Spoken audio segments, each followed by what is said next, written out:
Morning, Hayden.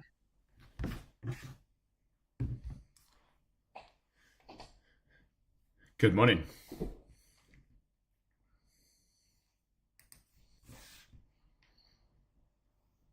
How are you? Yeah, pretty good, mate. Pretty good. Not too bad at all. Good. All right.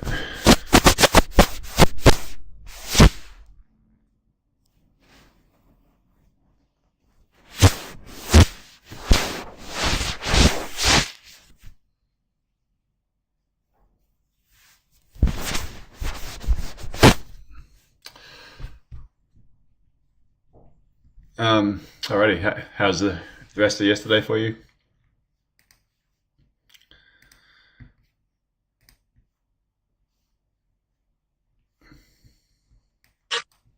Oh, after we finished, I just cleaned the shop up really. Mm-hmm. Gold's on the tower already.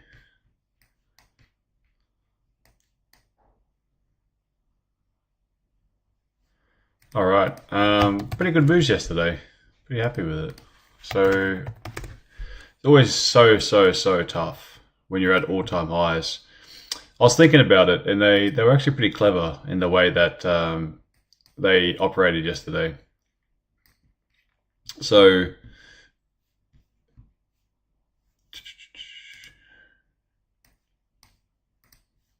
all right, here's my pen. So they it was trending. Just ignore all these. I need to refresh everything. Okay. So it's so hard to find targets when you're when you've got nothing to the left. Well, I find it very difficult when you've got nothing to the left. And price, as we know, it's been Zaplu's trended this so far this week. We ranged on Monday morning in Asian session. We started moving, breaking the highs. Started taking out session highs from back in September. Then eventually New York popped up and we made a new all-time high here. And then after that, algo trading just took over, just drifted higher. Asian session yesterday kept on trending, leaving all this beautiful liquidity down below. Now we had Euro session push down and then briefly take out. Sorry, the like Frankfurt Open briefly come down, take out the Asian low, and then take out this area.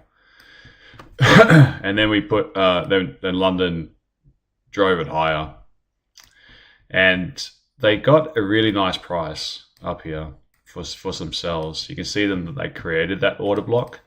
So it was pretty tough to find.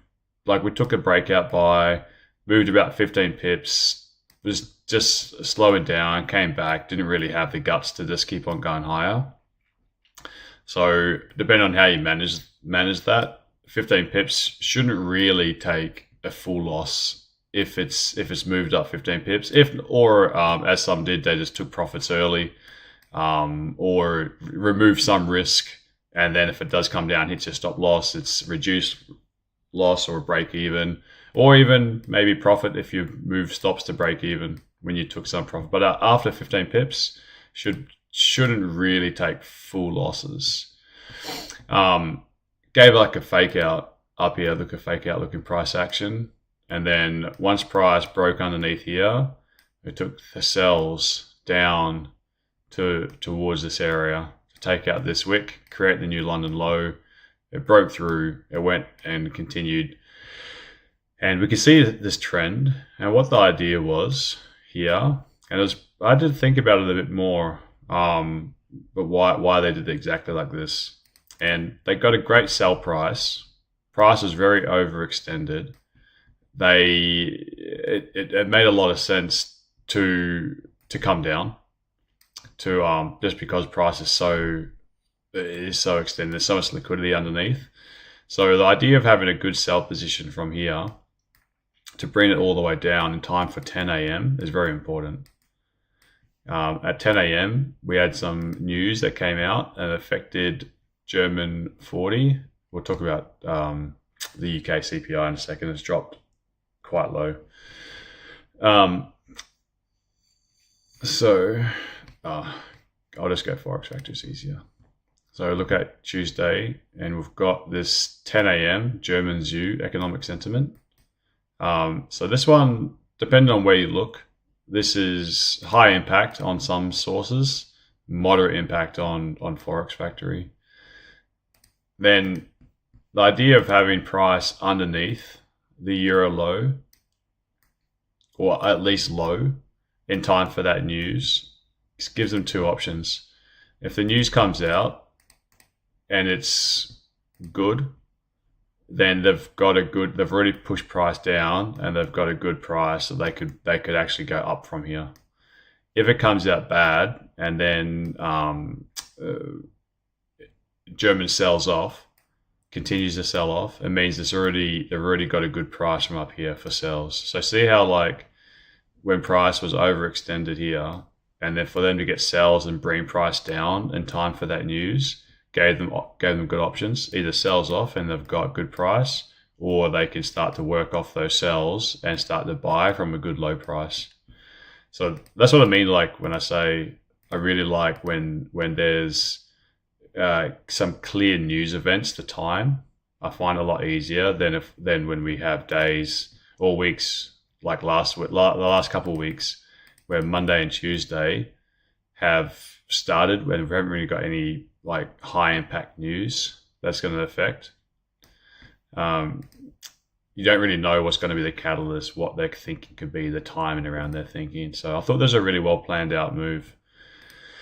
There was a great buy over here, where when I was saying that when we got down to this level underneath, I was like a little bit sketchy about underneath the euro low, about where we could go. The zones weren't really defined for me, but I did say, like, this zone's all right, and this zone here is all right. If we can be into one of those zones, throw up we're oversold on the RSIs. The stocks. We got a little liquidity candle. London had moved 120 pips, as you can see, which is the typical range. It was just everything was, and the news came out, mixed. Came out mixed news, where they had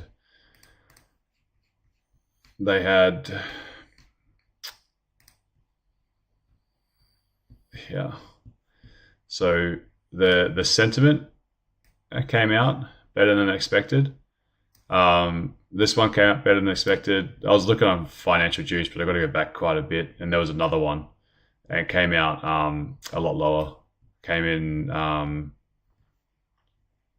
it was like the consumer sentiment, and it was 86 point something, and the expected was 84 minus 86 point something, and the expected was like minus low 80s, 84 or 83 or something.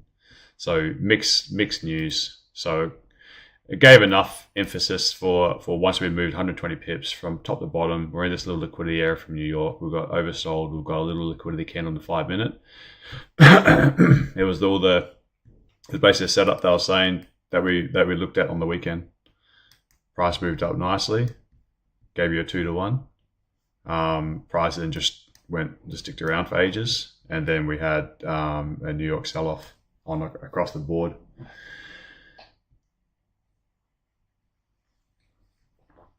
Then now we're just still consolidating here. Nas was pretty good yesterday as well. So this is the same sell-off that we saw on German, but Nas much more pronounced. And I was actually in a buy from this one. I was really keen. See this purple line down here? This purple line is both these New York lows. And it's also over here. We've got this, I'll zoom in. We've got this consolidation across here. So a lovely little pocket of liquidity. where price is pushed up. New York liquidity underneath the New York low. Let me just draw this properly.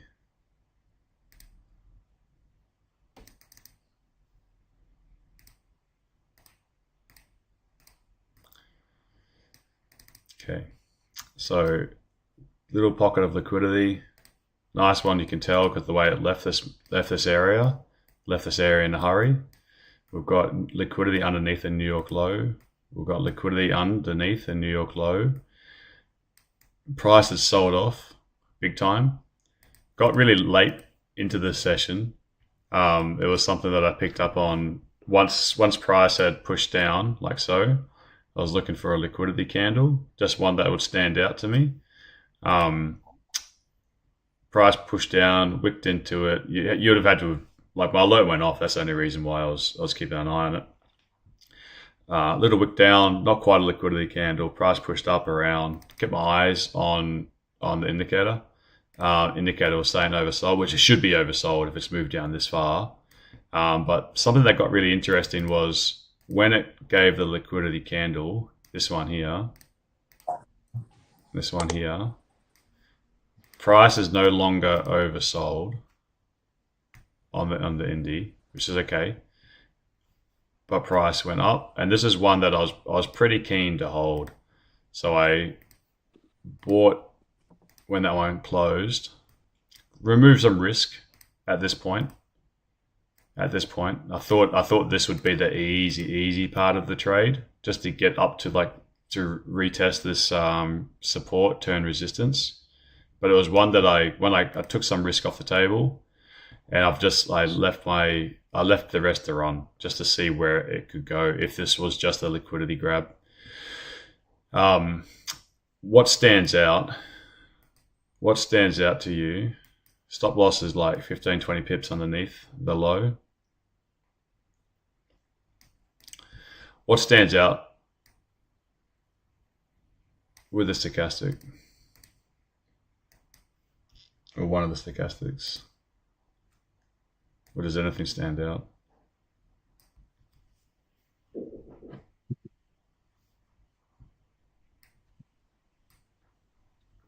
It's divergence. Yeah, that's it. We've got if we keep an eye on the blue and the red one, which are the faster ones, what we've got is we've got divergence, and we've got the higher time frame, yellow and blue. We've got them being oversold at the same time. So I thought wicking down, breaking the low of the previous candle. So can we put the hour candle on here? Oh, I think I'm going to be out. I don't think that's going to work, is it? Is this going to work? So, yeah, the 1 hour. So at this point in time, when we've dropped, 15 minutes is looking like that. The 1 hour is got the big drop. Price is pushed down, consolidated, like so, through here. Then we've got price ripping down, wicking into this little area. And it's really nice, so the buy I got was the divergence I saw on the 5 minute was in the bottom of this wick. Then it was away she went. So I think it was a really nice setup. Really nice setup. And I took that on the funded accounts as well, because there's no news at that time to worry about.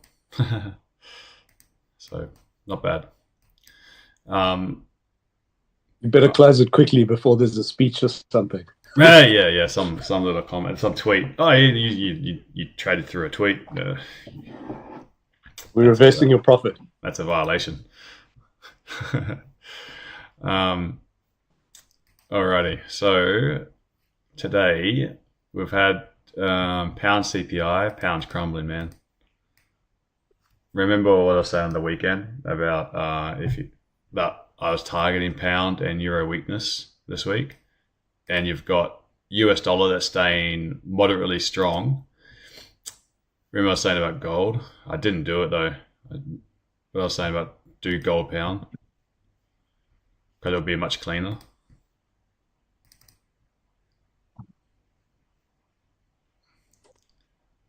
Amazing.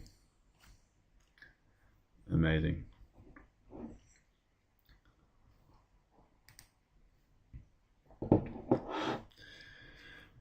Alrighty. So we've got 10 minutes before the open. We've had some earnings coming out. It's been pretty.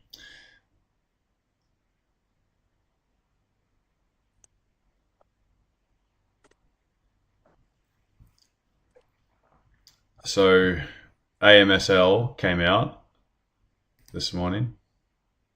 No, they haven't come out yet, but they've released I think they've basically put out like they've put out something already, and it's oh wait. Yeah, there was something I saw here, and it wasn't looking good.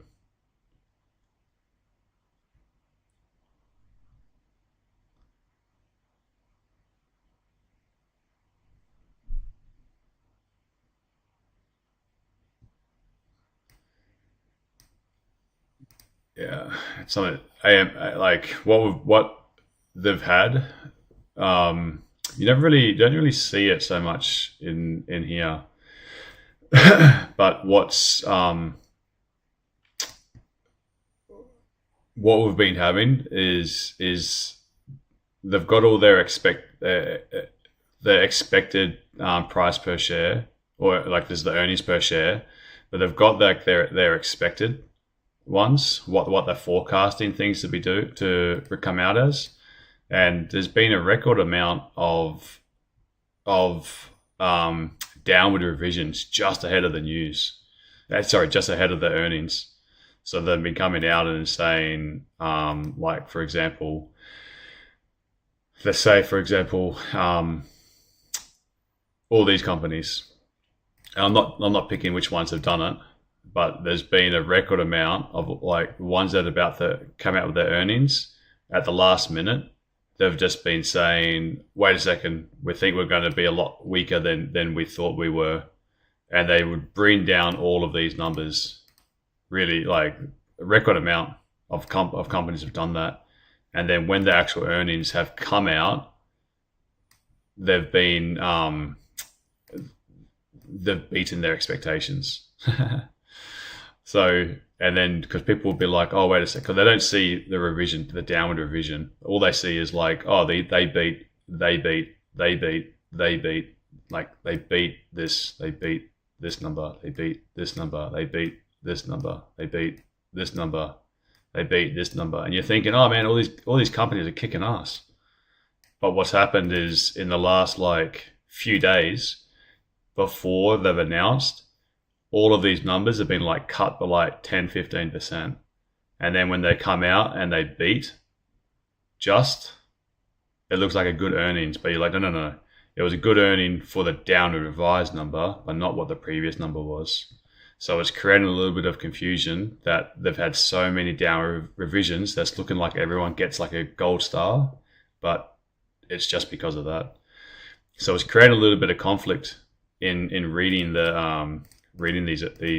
earnings to see how much of a true beat it is. So AMSL, they beat that they're looking like they're going to beat their expectation, but their outlook has just been revised down. So it wasn't as good as what they were pricing in. When money prices things in like weeks before,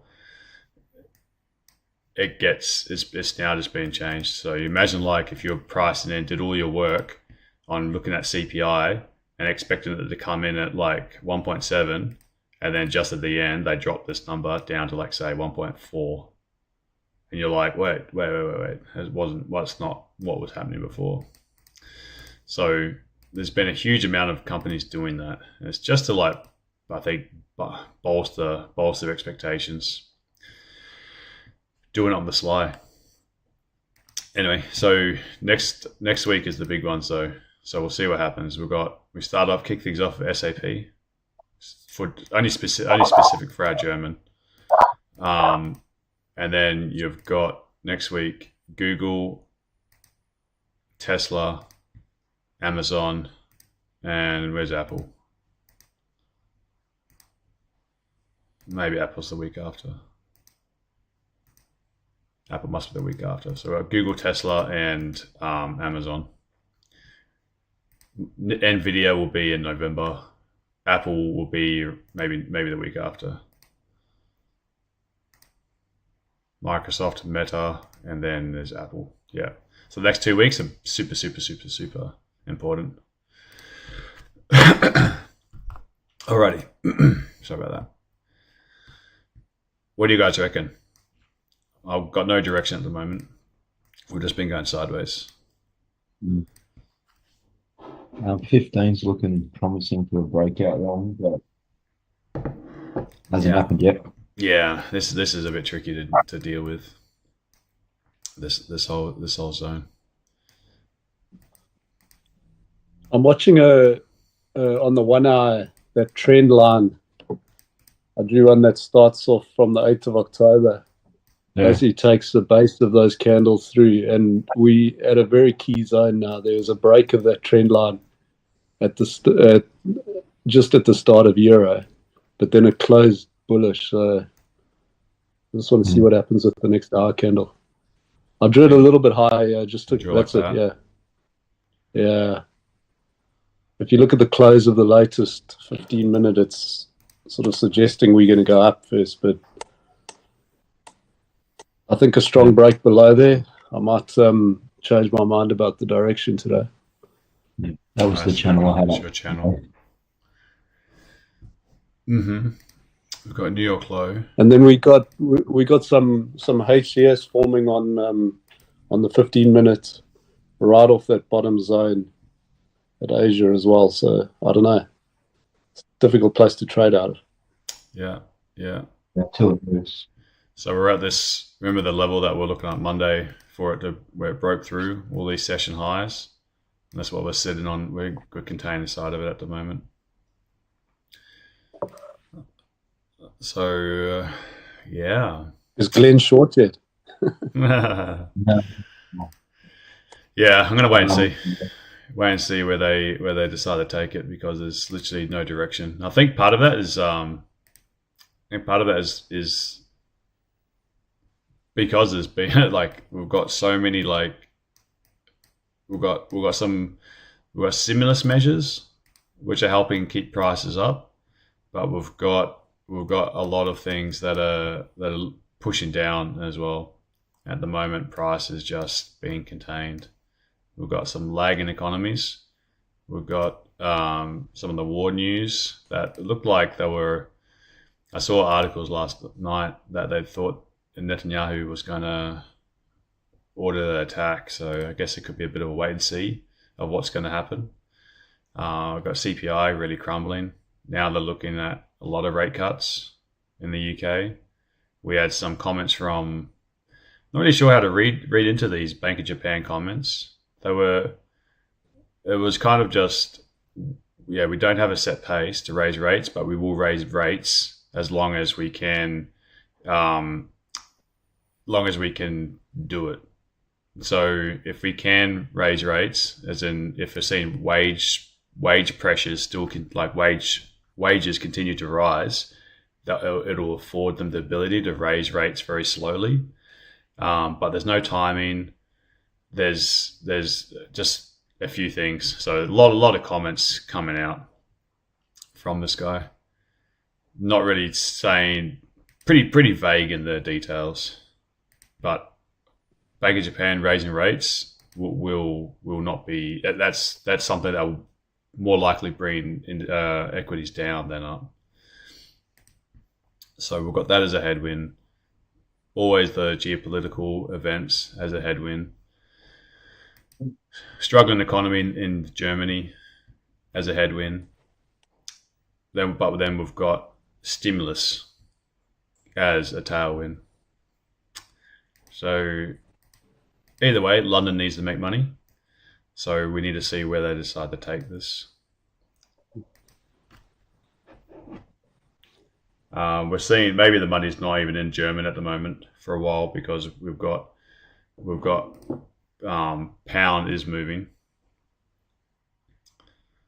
So maybe the money can be flowing into pound. This is causing UK 100 to spike because of the weakening pound, so that means profits that sold in US dollars translate into pounds become more pounds. So that actually increases profitability, especially the idea if the Bank of England can cut rates, that should help businesses as well. So that should be a bit of a boost for FTSE. So this is a day I'm actually wouldn't mind trading the FTSE. We're at this little area of liquidity right now, so I need to see how they're going to handle that. We've got a little pocket over here as well. But FTSE could be an attractive option today. NAS, it's not a great one to trade during London session. It doesn't all the time move like it did on Monday. Most of the time it does something like this. I'm not too keen on trading NAS during London session. Gold's flying. Gold's always a good one. I think that's we're just about the all-time high. So 85 becomes a real target. Maybe we can hit that 700 now.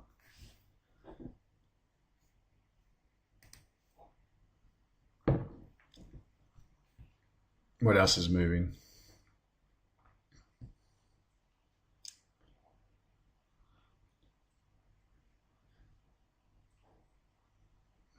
Yeah, they're pricing in more rate cuts with all these slowing economies. Is that a bit of a liquidity candle we're generating off the open there?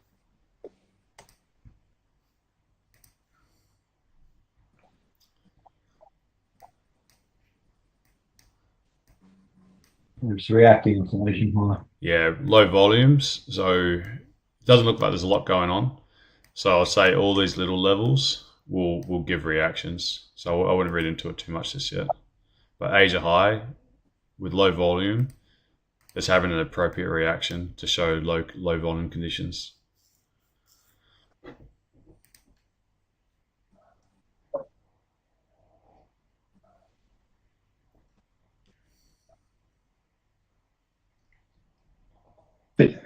Haydos, it's so that opening candle is virtually all the range, then, isn't it? From the top to the bottom of that there. Yeah.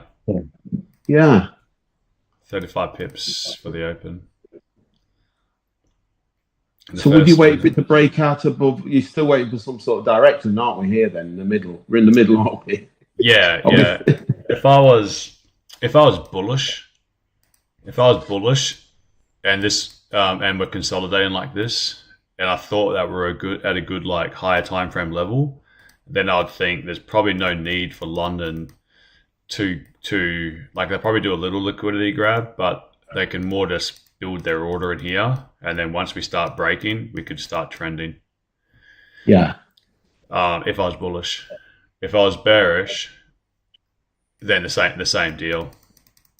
But I don't have a clear direction in mind. So that's where I want to see London just either go down or go up, and maybe go for the reversal or something.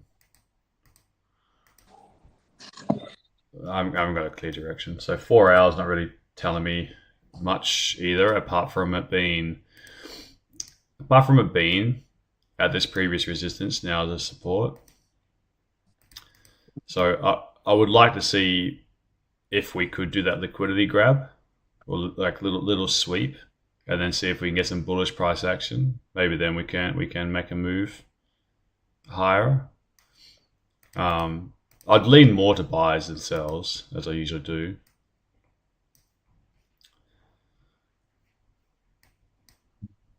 I'd actually like it to come down to this area, to be honest. I do like this as liquidity. Don't know if it will make its way down there though, but this area is nice. Mm. Let's see it all. Absolutely. Yeah, then we're going to be sweeping the Asia low. Got a liquidity candle inside of here. That 30-minute. Then we could, so it'd be nice if it swept Euro, Asia into this area. Threw up like a divergence maybe here on the low time frames. So at the moment I'll hold tight, and I'd like to see London drop into that zone if it makes it down there. If they just build their position alongside here, then it's not as clean for me up this area. So there could be potential problems in a few of these little zones. And taking the breakout with London, the first break, like London does throw up a lot of fake outs as well. If you're taking a long without it having dropped into a zone, then just make sure you take that risk out of that trade when you can. Is anyone short? I want to hear the short cases.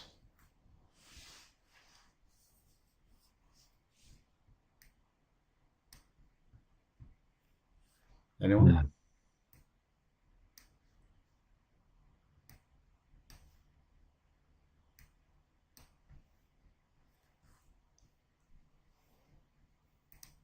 A shitty looking 5-minute open. Yeah, see UK 100. UK 100. I think there's a better target.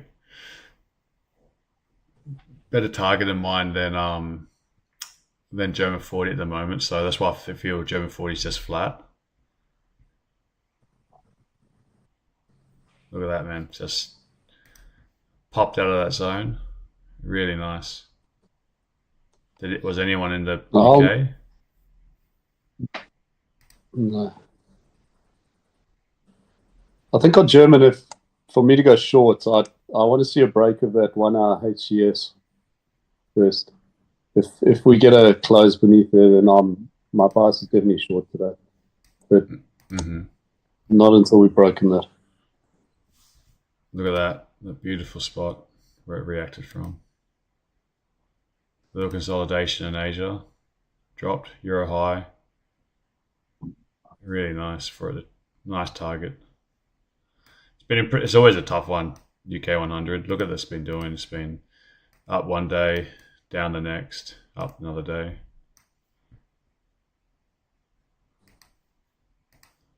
That was a really pretty move.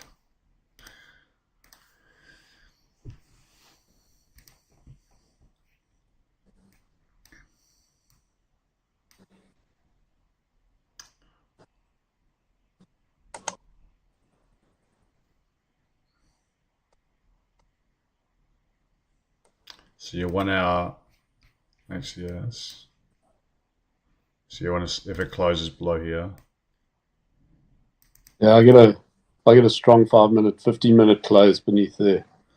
I'll look at shorts down to. I think that I drew up the same liquidity zone as you at the bottom of that one. Yeah. But the problem is, if you look to the left, I mean, there's lots of space, and this trend line. If we get a strong trend line break here, it's a very attractive short to pull back for a deeper pullback beneath that liquidity. Yeah, so probably down to that next zone, yeah. Mm-hmm. I like that. Where are the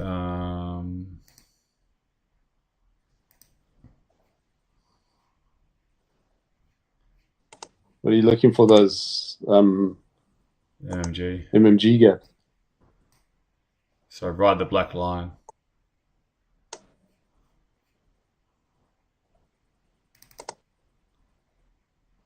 I haven't looked at them for a while.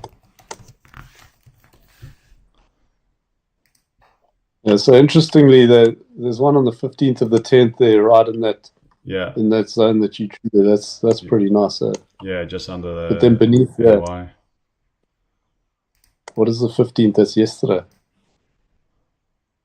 No, the date, it's from the day before, it's from the Monday. Yeah, that's right. But then, so look, the 12th and the 10th are down in the sort of 19 They're ways down 200 range. here. Yeah, I mean, there is a possibility we could see a much deeper pullback. So we'd have to burst through a lot of liquidity to get there. It would. It would have to be. There'd have to be some like, because we've got interest rates tomorrow. There would have to be like maybe some leaked news that they're gonna something to trigger to get down here. It won't just happen naturally. It'll be some event for it to get all the way down to this line. It would have to be some news that came out. Can happen. It absolutely can happen.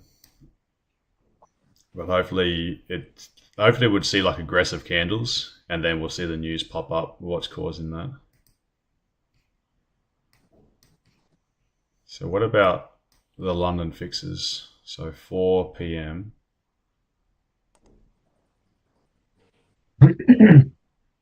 So we're at the London fix from Monday now.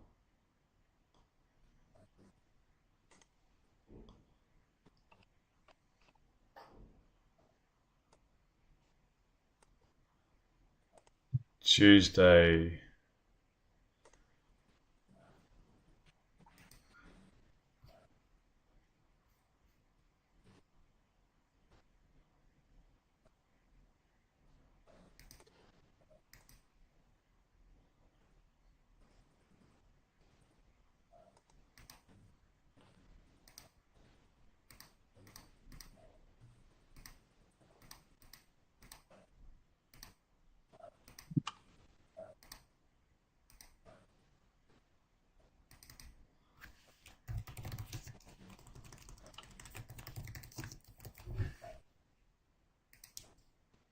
How you doing? Yeah, mate.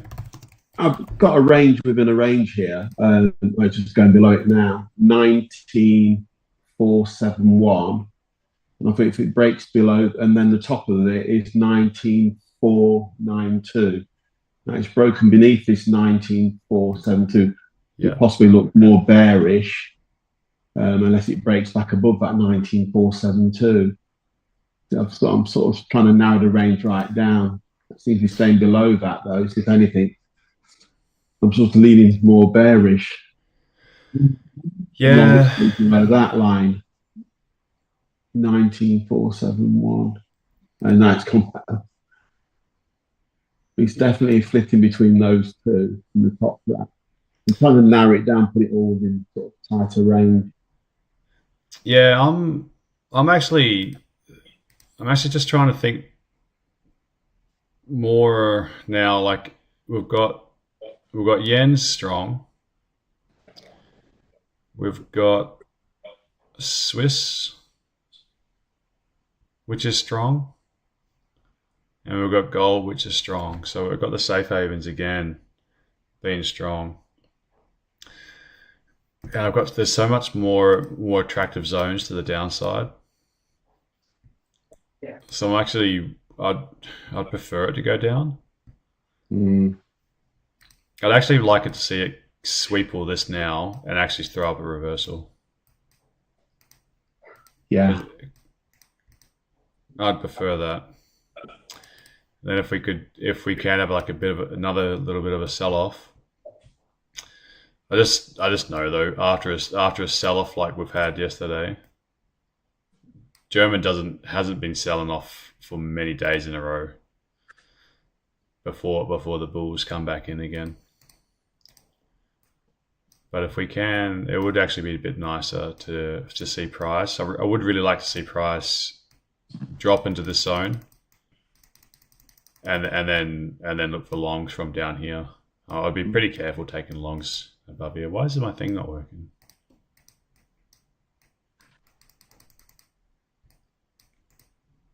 Huh. I think my mouse is starting to throw up phantom right clicks.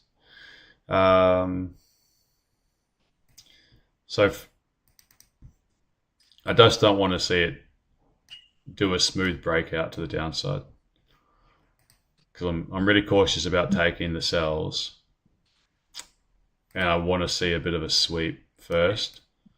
But then if we can get a sweep liquidity grab and we can start seeing some bearish price action, I know all of these little areas pose a bit of a problem, but I feel that this zone should be hit. This zone in here should be hit, and it should grab this liquidity. Whether we attack these clean candles, not too sure, but at least that would give a pretty good drop. That would give about 120 pip drop from top to bottom. 140. I was having a look yesterday. Do you remember that we went through a couple of months where German was just smashing out all-time highs week after week after week? Yeah. And then it stopped doing that. And the last few times since then where we've created an all-time high, every single time it's not done a massive reversal without first creating a double top or testing out the all-time high again. It's really torn through the all-time high on the second test. It normally goes short, but it doesn't do it from, like it did yesterday where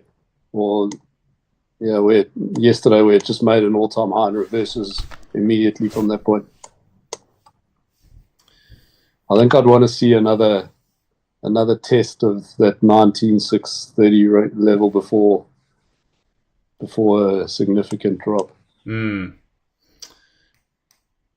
Well, the play that they did yesterday, the play that they've taken the Asia low now.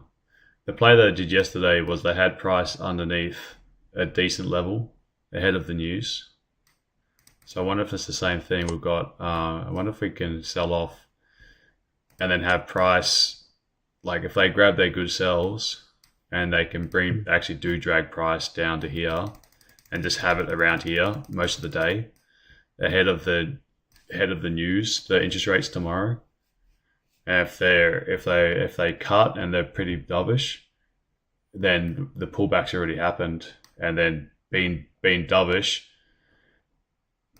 they can look for the buys from there.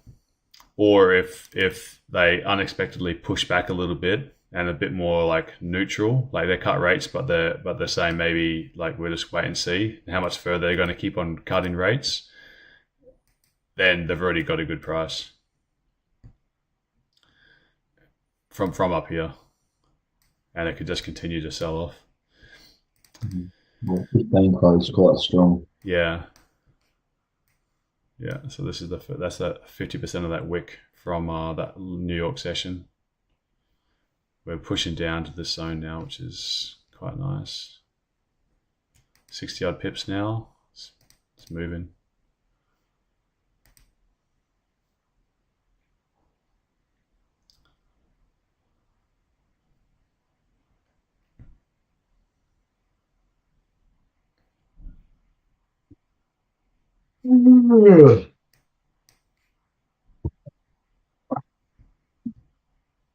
Like I'll still have a go from this area for a long.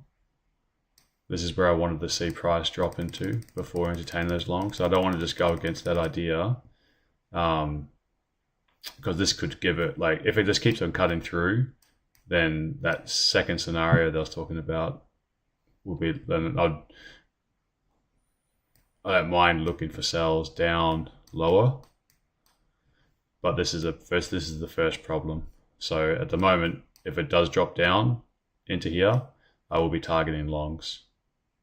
But if we start breaking through all these levels, then it's a shame because you missed the best sell part. But I'd be then thinking that this is the target. So I'm happy to take even a little piece of that with bearish price action, showing that we're not just faking out and wicking up, but maybe the second break under this level, start targeting London lows, pre-London lows, Asia liquidity, then the support zone. Anyone grab those sells? Yeah, I had a was sell in a- stop on that. I, What was that, guys? I got it. I'm targeting 19421. I've taken partials on the way anyway. I've just got one runner to 19241. Yeah. I don't know whether this is because I'm on demo though. It's not live money. I did take it. Yeah. You know what I mean? Well, you had the levels there. That's the main thing. Yeah. I was just testing to see if everyone piped up saying they got the sells, but when I asked if anyone's looking for shorts, it was radio silence. I wasn't sure then, but when I spoke to you before, I said I was leaning more bearish. That's when I went in. Come on, Hayden, I got to get a little bit of credit for that. Oh gosh, I got battered yesterday though psychologically on the Nasdaq. Oh, did you? So because I'm demo, it still affects me. Right. I got hammered. Yeah, I was super keen for buys based on how the Asian session reacted off of that zone I had marked out. Yeah. And then when Euro started making higher lows, and this was sort of starting to form up, I entered, I can't remember exactly what it was, but it was somewhere in here. It went into a little bit of profit, but then just continued to break down. But once it closed below that purple line there, I closed it out. Yeah. We're in the buy zone, well, that first buy zone area now. Yeah. If we can, it'd be annoying if it just bounces right there. Because what I wanted to do, I was waiting for this to get a bit more oversold, and I wanted to see price just take this New York low. So I just wanted to go just a little bit further. But if it can come down a little bit further and throw up a candle I like, I'll grab it. The first target would just be a retest of this area.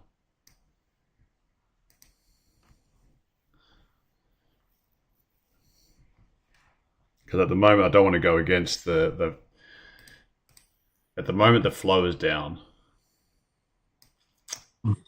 Like this part, whether it goes like this or like this part is pretty high probability. It'd be annoying though if it bounced off there, because I really wanted it to bounce off of here. It took out that liquidity wick on. Yeah, that was this coloured box, the purple. That was the low of that wick.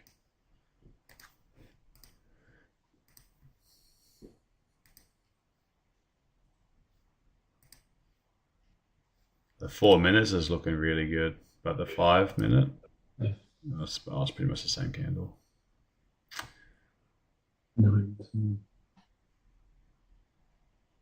See, that target of 19421, it didn't quite get there.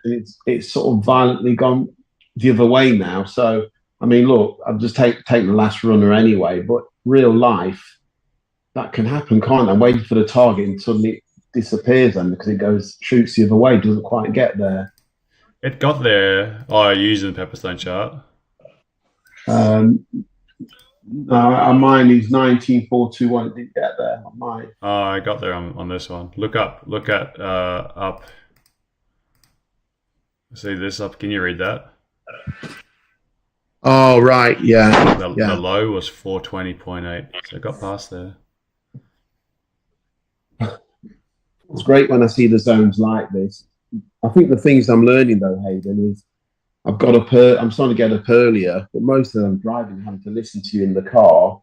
But I got up early today to get these zones in and look at stories and trying to put something together. I will say this: yesterday, on looking at the charts, that thing that you wrote out about, we discussed the thing with the financial juice and the banking around 3:30. It settled down a bit. I looked at the charts yesterday, and around 3:30, that's when it did settle down enough to without the volatility of the big sell-off. Yeah. Well, on the study session, I've got some notes written down for you for the next study session. Oh, good one. Yeah. Yeah, the zones. It's important to do your zones because they're your compass. Yeah. But if you're gonna find if you do your zones poorly, as in like you really rush them and you just throw zones in there, then you're better off. You're better off not doing it because you're better off just using session highs and lows. Yeah, I've learned that. Because they're your compass, and if you crack your compass already, and just by rushing something, don't create that storyline, then it's hard. You start not trusting your zones because you know you did them poorly or you rushed them. Yeah, not taking your time. So don't use them then. Just use session highs, lows, and maybe some of like the real clear price actions. If there's nothing clear, then just don't do anything because the more you wait, the more you watch. And you see their moves play out, eventually you will see something. You're like, oh, wait a second, this is a beautiful zone. Because sometimes you jump the gun, like yes. that NASDAQ one yesterday. For many times I was thinking, I'm not going to take a trade at all. This time of night, I'm not going to take a trade. And then I was like, oh, but it's dropped down so much. Maybe it's going to keep on going down. And then I thought, like, well, actually, I'll just throw an alert under here, and then if price falls into that zone, and it did it so super late, and I was like, oh, okay, well, now this is as clear as day for me. So this is now one that I'll execute on because it's just such a clear example.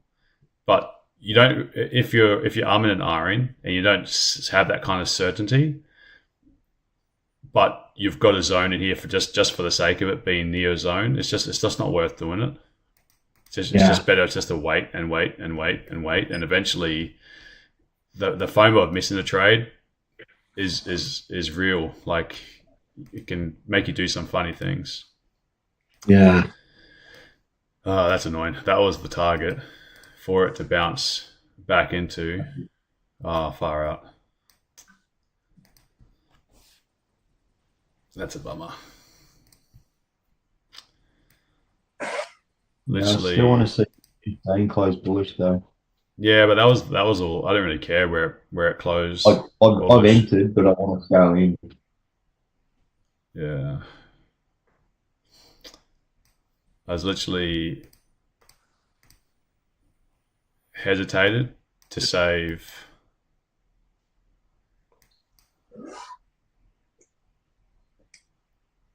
About 3 pips. I say, yeah. Anyway, very nice. See how it bounced off, took a grab into this liquidity. Really, sometimes when you've got a New York low that starts with no bottom wick, but then it has a clear pullback, sometimes you can just take that as the New York low, or as in like it's a New York rejection.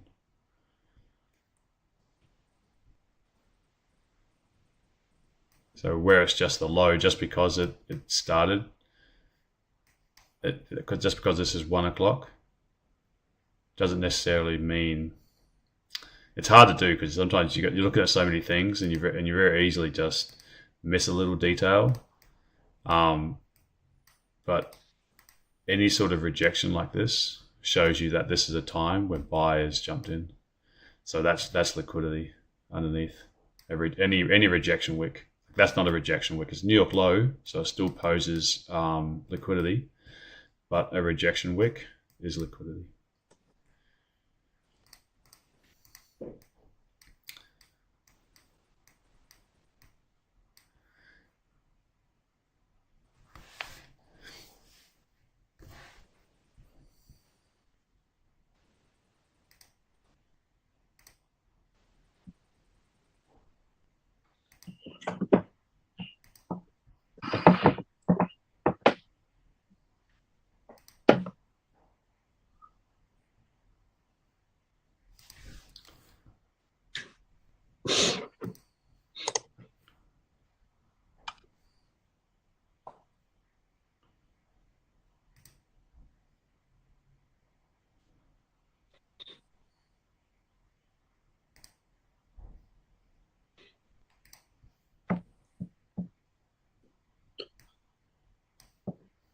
Yeah, so check the 15-minute out now. You know what I was talking about on the close being beneath that HES sign. You see that didn't close, and then this current 15 minutes going to close now. It looks like a strong rejection from the downside. Yeah. I think we're going up. 30-minute. How do you read that 30-minute?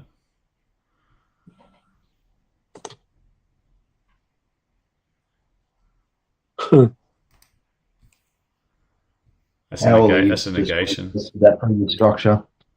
Yeah, it's a negation. You got that rejection from the upside, you got the rejection from the downside. This could be your range.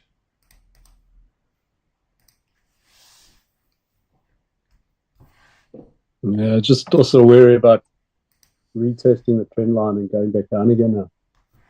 Yeah.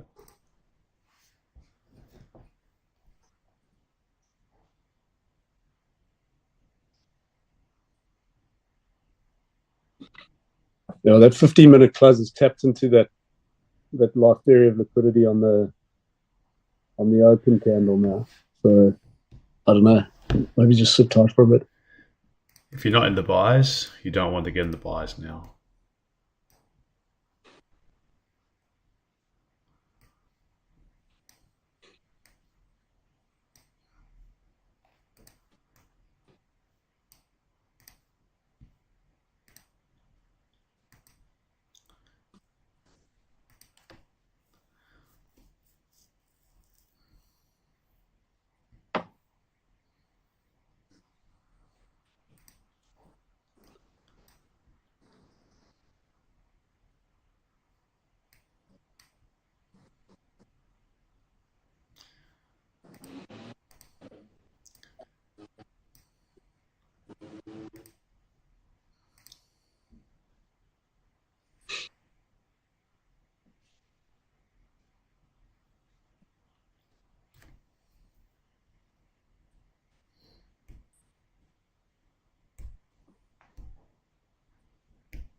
So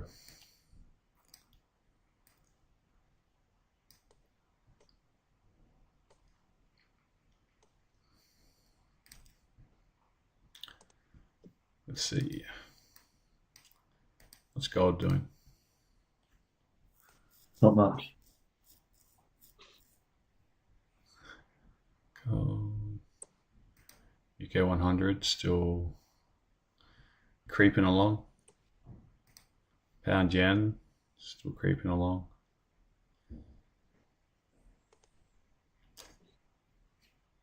How did SAP open? Gapped higher. So yeah, gapped higher yesterday. Then man, it faded hard.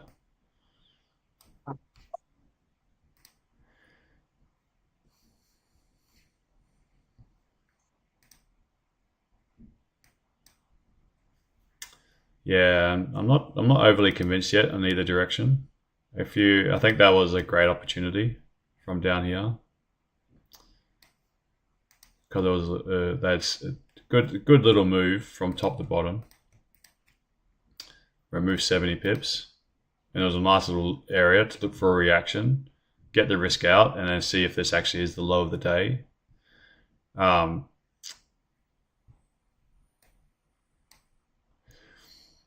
I'm not sold on which side they're actually going to take it yet.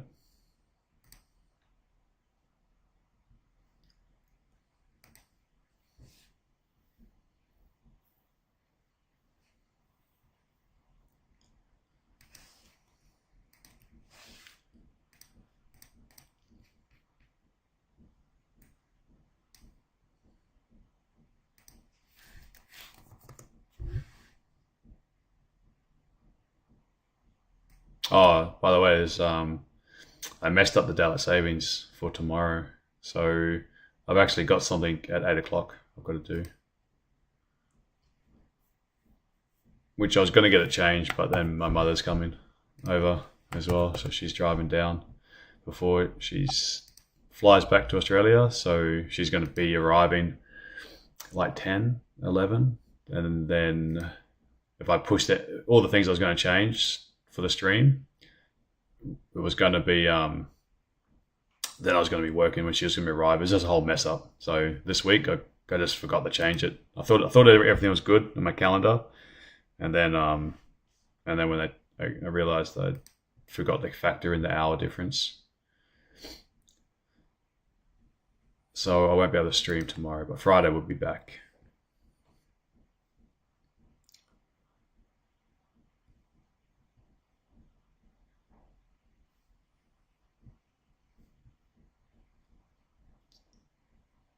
Does someone, if someone's can put up a link, that'll be really helpful.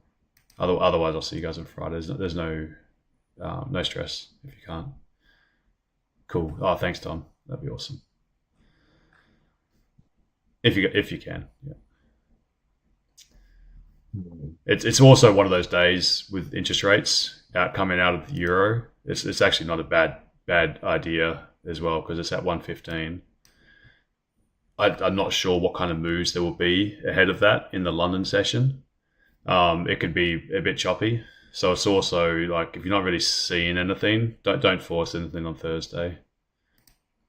It might, the moves, it could either be really aggressive moves to like get to a decent supply or demand zone ahead of that, and then the smoother move might come on Friday or even next week. Maybe the price action messes everything up, and then Friday is just one of those really shitty sort of rangy days. So be careful, because this is one that will affect the German, that's for sure.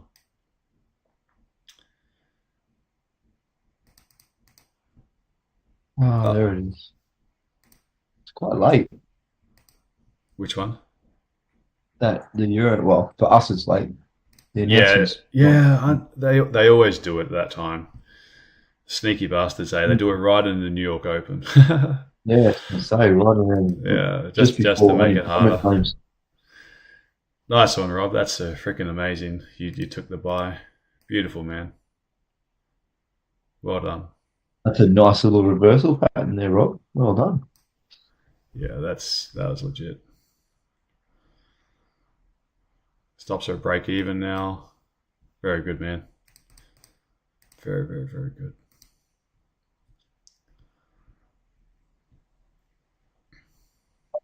One thing on that Equity Edge platform that I trade on, you used to be able to see like a kind of like smart charts and MetaTrader. You'd see like you trade. Oh goodness, sorry.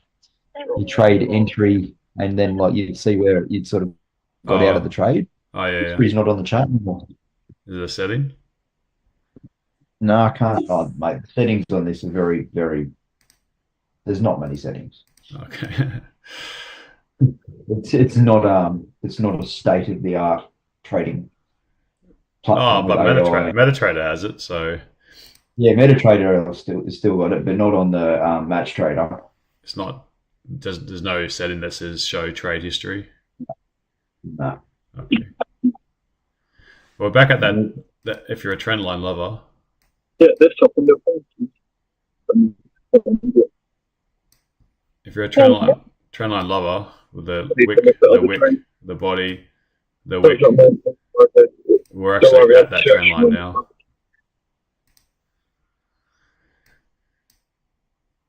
Kind of right back where we started for London Open. So they committed the sells out of the London Open after accumulating. Is this just a reaction, or is this now double dipping to push lower, or will they eventually start closing the sells to drive price higher, and this be like a little bit of a head and shoulder, cup and handle? Cup and handle. Cup and handle. Come back into that engulfing candle. I want to see price close under here for us to potentially a second break to target the London low, and then hopefully we can drop into that better area I was looking for.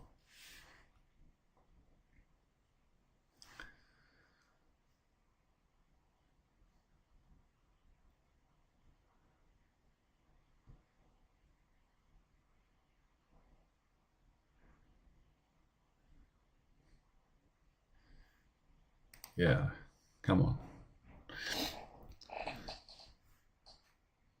I'm hoping the opposite. Oh, because you're in the long. I'm hoping that this little structure here is the only support just to keep launching. It could be. Yeah, absolutely could be.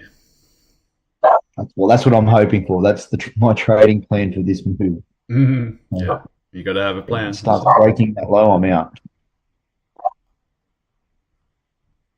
Oh yeah, US 30. Turns of direction, been keeping an eye. US 30 did take the buy because US 30 was below the zone and marked out. Clean traffic below the zone. German 40 seems to follow when US falls. Oh yeah, you're gonna.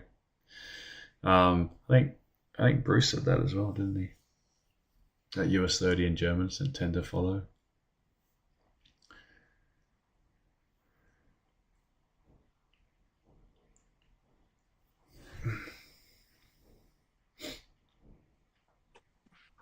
I'm short on German now. That 5-minute close. Fantastic. Trend line retest. Bearish engulfing. Sure. Yeah. That's a good call. I'm actually all right if it bounces from here and the second break with clean traffic underneath. That's when I'm gonna execute. I've been watching German for entries. Some of the backtesting I was doing is if you on the 20 EMA, if you get a engulfing candle that breaks the 20 EMA as a reversal candle, it's generally a reasonable entry. I mean, if you come back and get a break the opposite way, then you obviously need to get out. But it's quite a good way to enter reversal trades. I'm actually I wonder if this one's the risky entry. That one's the risky entry. That one's the potentially safer entry.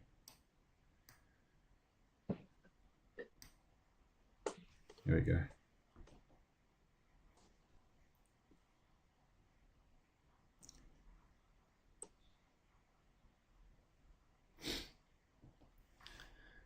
Okay, breaking that wick a second time will be good. So two potential entries. I don't want to skew anyone. I'm just sort of putting the ideas there. That this if they are going to go down, then that's like max pullback. If it breaks above that, then not interested. But it's risky because it's bouncing off this area. But if it bounced and then it's breaking that low again with clean traffic, then just make sure you make that it doesn't bounce off this bit. But that's a potential trade. I'm just going to remove these things, though. I don't want to like skew anyone. You know what I saw actually? That people that some people said that happened to them with some of these prop firms is that when someone that was streaming, and it was best personal streams. It's not like on YouTube.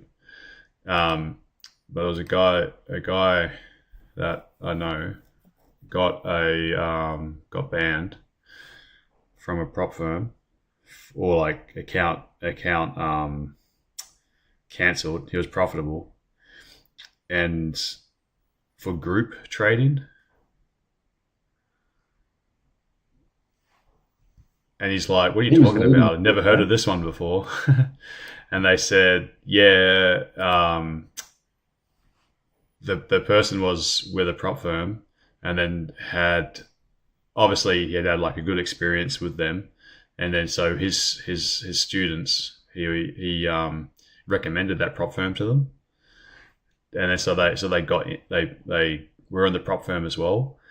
And then where he was being really specific with his levels, and like it was not like signals so much, but it was like, let's say if price breaks under here, this is exactly how I'm going to trade. And he would actually have his pending orders, so you'd see the exact levels, not just like TradingView chart. And then people would just literally copy it, and it's fine. And then if price went down like so, and it hits TP, it was no problem whenever the trade's lost. But when it hit TP, you would have a couple different people in that group, himself included, plus a few others that took the exact same trade, put the exact same levels on, and then now the prop firm was like, wait a second, more than a few had the exact same trade. So they said this is group trading. So they banned all of them.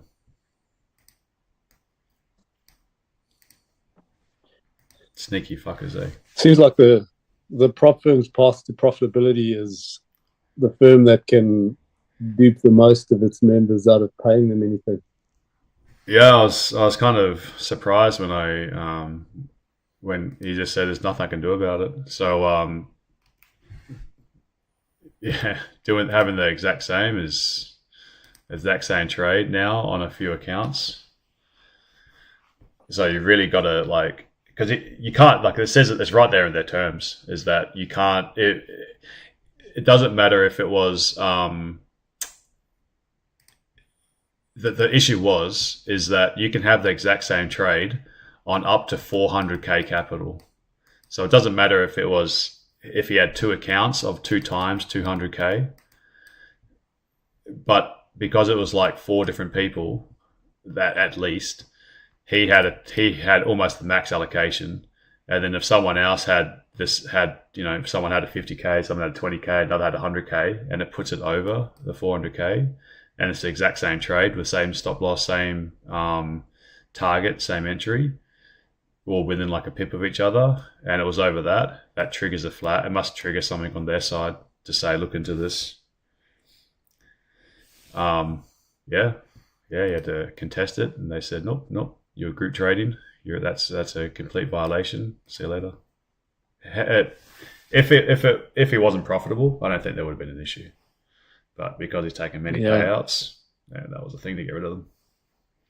So he's pretty pissed off at that, hey. So because he was trading the same across different accounts, different firms, but it was because the others took it as well. It seemed to flag something. Be careful with this area. But I'm looking for the London low now. See that second break? Beautiful. Hey, Ive. You got to wonder how much they're getting in evaluation fees because of all the people he's recommending those. How dumb can you be? For the prop firm side of things. Yeah. Yeah, but if they're profitable, their system doesn't work, eh? Because that's exactly why it doesn't work. Because when they pay you out, then it's a significant commitment, and they need like 10 evaluations just to pay. Yeah. Just to cover one payout. That's exactly why the model's flawed. You get one payout and you really make back. It's a great opportunity to make money. It's just getting harder and harder to get those payouts. Trying to find companies that are more aligned with you. Got a few ideas. Well, the only one that seems to make sense is that CTP one, but or TCT, Tom, your firm. TCT. But the problem is their platform is so rubbish you can't trade on it. And they're so expensive. Yeah, they're because it's live accounts. That's the problem with all of them. Hey, Hayden, I'm just. I went in again. I took a short position. Good one. I was weighted though because it's virtually on that 50%. That it could have been a pullback to go up or down. Yeah. I know your bias was to go down, but then it seemed to stall then, and that's at the previous day low. And then it finally broke just below that previous day low, and I took the position to go short. Yeah, good observation about the previous day low. Didn't have it there. And that's why I just went in there, that point there. I thought, well, you know what? Yeah. What I liked about it was that this level was support along here, and then price cleanly moved down, had the reaction, and then like you said, it's a real 50-50 at this point. But the second break, so that's why I said that this is the risky entry, taking it on the bounce to come down, or let it do the bounce and then underneath it, take that sell. But the problem taking it underneath is you're really running out of runway for it to keep on going, and this was a problem area. This here, because this is where they picked up their order. And remember, I said low volume means that all little levels are having reactions. So hopefully it can keep on breaking down, and the ultimate target is the London low. But don't once it's moved down, like when you're running out of runway, like so, when it's moving down 10 odd pips, you don't want to take a full loss, because it's such a if the volume's there, it should move clean. If it's not there and it's sort of dicking around, you don't want to get caught up in the wash, because this could still be part of the bigger accumulation, and it could just stay contained in this area. But at the moment, it's looking all right. Just don't want it to definitely don't want it to take this high. That's for sure. Otherwise, the structure's all messed up.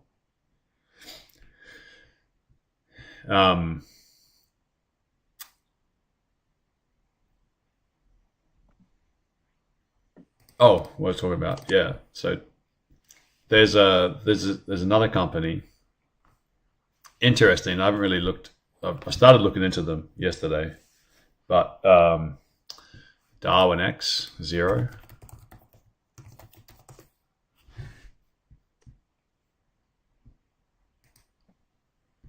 So this is an interesting one. I'm just looking to see which companies have that are more aligned with you as well. Sure. Yeah. Haydos is a cross between case and swash. Yeah, correct. So these guys, they don't really tell you what you need to do. That's what I'm a little bit concerned about. But what you have is you pay a subscription. I hate that, but that's the same as like futures. And what they do is you've got your trade, the way you trade. They want to make sure like you're winning more than you're losing, and they have a scoring system on your rating as a trader. So if you're taking like massive losses, and then just like if you're consistent with your trades, as in like you've got an edge, you can be taking like could have a low win rate, but then like hitting like 2 to 1s, 3 to 1s or whatever, or you can have like a high win rate and getting lower risk reward, but ultimately it's just making sure what your max drawdown's been, what your profit return has been, return on investment, how much you're scheduled to make, but with like just slow and steady. And if the more consistent you are as a trader, they'll give you just more and more capital allocation. But what they've got as well is that they display your records to everyone, and you can have people investing in you like a PAM account as well. Kind of like a PAM account. I don't think it's like a PAM account, but so the more consistent you are, the more inflows will come from this company, but then also just like investors that want to invest in you. So, but because there's no drawdown limit, obviously it's just like how much you lose versus how much you win. But if you've got a relatively small drawdown, they don't just cut you off if you hit like 5% drawdown. If they know that's part of your model, that you're more consistent, but your equity curves like so, but say you go on a particularly long drawdown where say you were up like, I don't know, say you're up 50% over many months above your starting balance, and you're growing 50%, and then you have a 10% drawdown from up here, but they've seen you have smaller drawdowns, And this is just like you have a 10% drawdown. They don't just take it off you. Well, I don't think they just take it off you. It's more that they're saying, are you still following your system? And if you are, then they understand that drawdowns happen. They'll just see if you can roll out of it. But it's nice then thinking that, I can't have another loss, otherwise I'm done for, and etc. So that's an interesting concept. I'm not sure if you're trading on live accounts. If you're trading on live accounts, it'd be excellent, because then you know that they're aligned. If you're profitable, then they're profitable. But if you're not profitable, you're just paying for challenges, then they're profitable, and it doesn't help you. Hayden, sorry, but the battery went flat. Just went out. I'm in conversation there. So basically, so I've gone in at that point. Then now we've had a bit of a pullback. Then so then it's a case of I'm still holding it, but that's a territory drawdown, and isn't it? Because I've made a decision to go short, so I'm just holding this then. Oh, you missed what I was saying about. Right. Yeah, okay. Yeah, I was saying that this area is really dangerous, because it's low volume. Right. So what we're seeing is like reactions at every level. So we had the euro high, we had a reaction, consolidated. Arguably, was having reactions from this little swing. Eventually, we broke through it. We pushed down. We got we got down to that like lower area from this New York session. We've had a reaction. Price pushed up. We had the high from their accumulation. Had a reaction. We had price have a reaction from this low. Pulled back a little bit. Broke underneath. Clean candles. Beautiful. But now it's had a reaction at this level. Now it's pushed back up. It's having a reaction. It just shows you that there's real low volume at the moment. Either low volume as in they're building a position, or two, it's low volume because they're waiting for some catalyst to hit the market. Right. Okay. What this reminds me of is last Thursday. I'll close it out then. Maybe last Friday. So after CPI last week, and then we've got Friday here, and we saw the same sort of thing happening. Is that price was just reacting off of every little level, just because it didn't have enough volume to like break through and go to the next. So reaction, dropped down a little bit lower, react. There was a level here. Price pushed up, took out the euro high, reaction. Came down, reaction, came back up, reaction from this high, came back down, reaction from this support. And price didn't really start to move until New York session. But I don't think it's going to have to wait till New York session today. It's just maybe they're waiting for like Hong Kong, Japan to close, waiting for some news maybe. I don't think there's any news, is there, now? We've had looks bullish now, though, doesn't it? It looks like it's going the other way. That's from a different structure. Yeah, I'm not too sure. It's ranging. It's creating this. They're like what Glenn's put in here. When you're in a trade, you're much more aware of the dangers rather than the opportunities. So it's always important to say it'll always look more bullish when you're in a sell, because you're looking at the bullish candles more intensely. Right. Because I wouldn't say it's bullish yet. To me, it's just going sideways. So there's little opportunities. So the little break underneath, but then saying, just be really careful of that area. Yeah. The timing's a little bit fishy, that we're starting to see this strong bullish candle. Now we're at the end of the next 30 minute, and now we're getting to the hour, and the hour's still not really showing any sort of direction.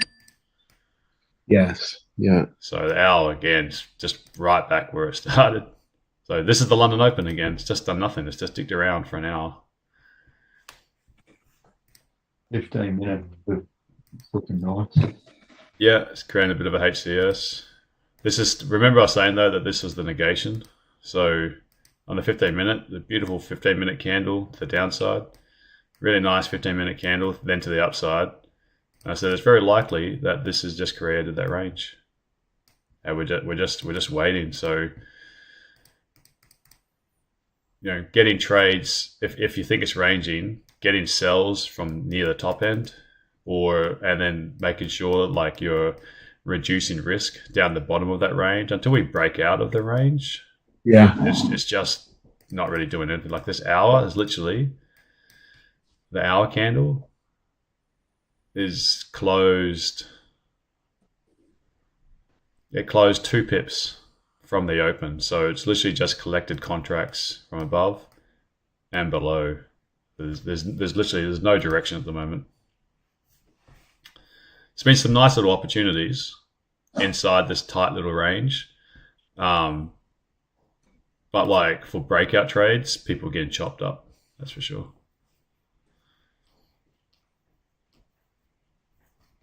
At that point there, so I've closed that out, and that's fine. But it was on that previous day low. It's reacted and then gone the other way. So probably smaller scalps. Then I'm just trying to get used to doing everything. You know, trying to that motion of doing. Yeah. You know, watching these things. Yeah, no, you're doing the right thing. You're doing the right thing. I think there's also you can't be fearful of entering the market. But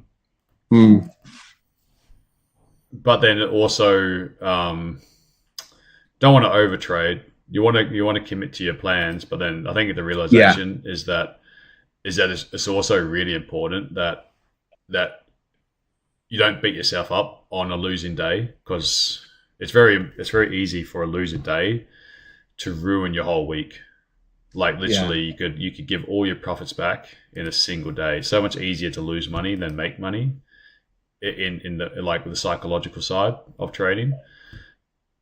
That if you have like a cutoff point, it's like, for example, like a target of mine would be to make 1% a day. If I could do more than 1%, fantastic. Like I can quite comfortably use low risk, and if the market is given lots of opportunities with low risk, can easily make somewhere between 1% and 2%. To make more, I'm risking more as well, which means the losses can be more. But like on my capital, I'm really happy with just trying to make like between like around 1% a day. A bit more would be perfect. On a losing day. On a losing day, I've got to have a line in the sand. So And for me, if I'm getting to like 2% drawdown for the day, I've got to call it. I can't let 2% become 3%. If I cut it at 2%, I know it sucks, it stings, it hurts. I want to get money back. All those emotions are still there, but I know from a 2% loss, I can make that back if the next day is got good opportunities. I can make that back in a day, or potentially 2 days. If I turn that 2% loss into a 3% loss, then it might take 3-4-5%. Yeah, it might take me like 2 to 3 days of good trading days to make that back, and maybe the next day as well is pretty poor. So then I could be like chasing that drawdown for who knows the rest of the week. But a 2% day, 2% loss, that's nothing. You know, you can easily make that back. But it's very easy once you get those negative emotions to let that 2% become 3%, become 4%, start chasing it. Then the next day, you start trying to chase it more aggressively. You start losing again. You're on a losing streak before you know it. That vicious circle then, I'm with you. Yeah, but if you can start cautious on the day, take a couple jabs at the market, get up like 0.5% up, just taking like remove risk when you can, not really beating yourself up too emotionally. Once you're in profit for the day, it's much easier to trade with profits than it is to trade when the first trade's a loss. It's really hard Yeah. to chase. Yeah.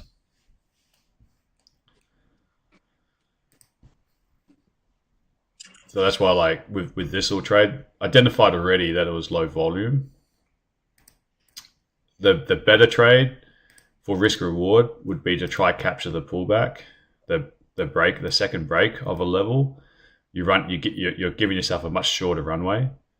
But from here, from here down, that break, the second break down with low volume, it moved 11 pips. It's not great, it's not great, but if my risk wasn't very much, so that was like nearly half, like risk reward when I was taking risk out was a little over half to 1.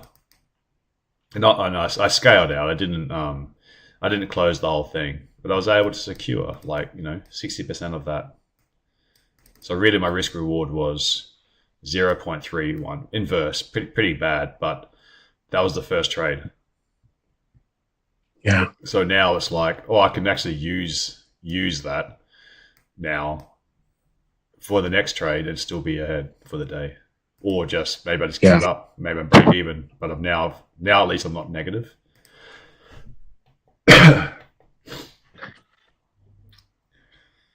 Check out this HCS on the 15-minute. It's just basically one candle from the bottom, one candle from the top, one candle from the bottom. It's a double HCS. Triple, quadruple. You got one there. I've got and 5. You got one there. 5 on either side of the range. It's just a waste of time. Guess. Put it on red or black, which way it's going. Yeah. It'll come up 0 then in the roulette table. Yeah, I like that trend line retest here. It's still got me thinking. It's probably favoring a short. Yeah, I'm still more leaning to sells. I need that break on the downside though.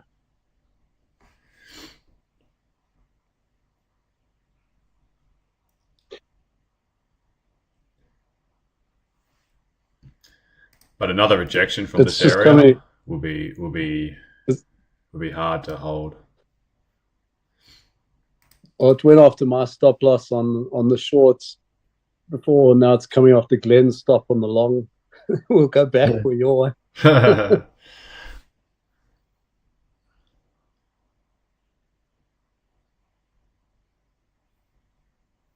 Gosh, it's 9 o'clock. Oh, that's right.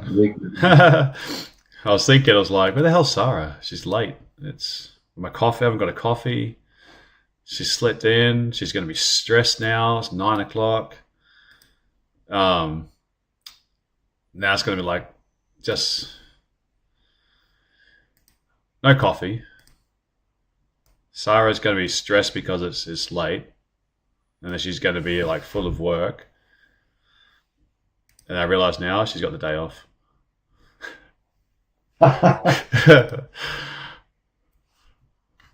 Yeah, don't worry. Aren't you shipping your mum in tomorrow?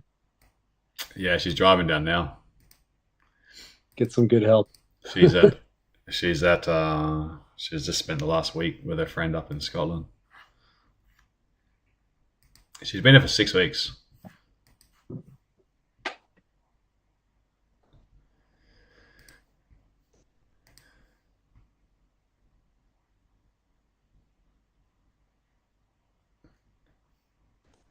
Did you get a trade at all in this messy little range, Ive?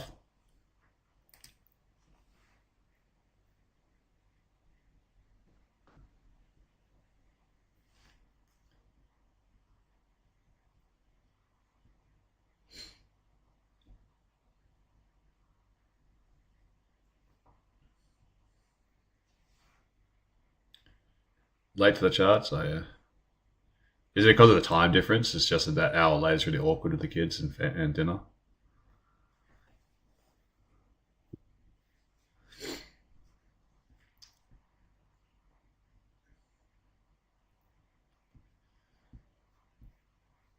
In 2 weeks, my clocks will go backwards. So it'll be an hour later again for New South Wales and Victoria. No, for everyone. Anyone in Australia will go back an hour.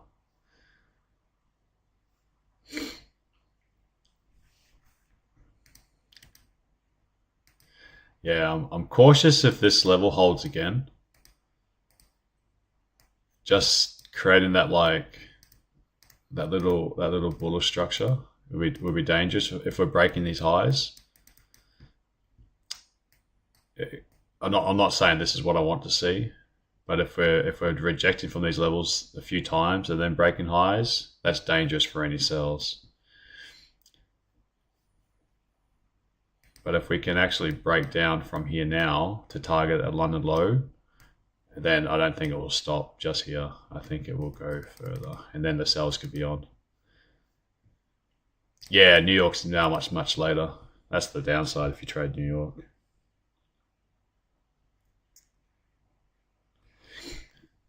Gold, what's gold doing? Oh man, everything we're trading. Oh, let's look at US 30. Everything's just going sideways.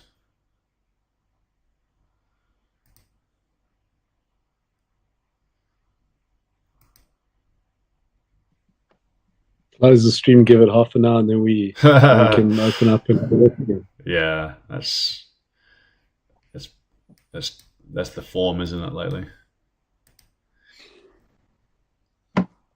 When Maddie's in nursery, it's only 2 days a week initially, but I think what we might do is I want to keep the times consistent, but I might take a break just to eat something, have coffee and that, and then come back. Can I look at the charts again and whilst it's moving, start trading that 10 o'clock to 11:30 time, as well as a second stream, just to make sure I have a mental break between trading periods. Right, I'm up for that. I can drain your time off you. I'm up for that. Because that's what it used to be. It used to be actually this is a few years back now, but it used to be the late London Open. I would only get to the charts 11 o'clock, trade from 11 o'clock to about 1 when New York was opening. And because and that was when it was more gold, because I found gold just did nothing for the open, but it actually started moving quite nice from this is 11 o'clock around here. Right. Yeah, from down here. This was 11 o'clock from here, and then obviously this is 1 o'clock. And gold actually moved really well for a long time in this little window. And it would, if it trended, it would do a 50% pullback, or if it started breaking structure, it would do something, or it would just consolidate for the first part, and then from 11:30, then it'll do its move. So I see here, it just goes kind of just drifted for the most of it, and then 11 o'clock is there, and then till lunch till 1 o'clock, it actually moved nicely. So that was the thing. Yeah, since I joined this community, though, it's generally been the German 40.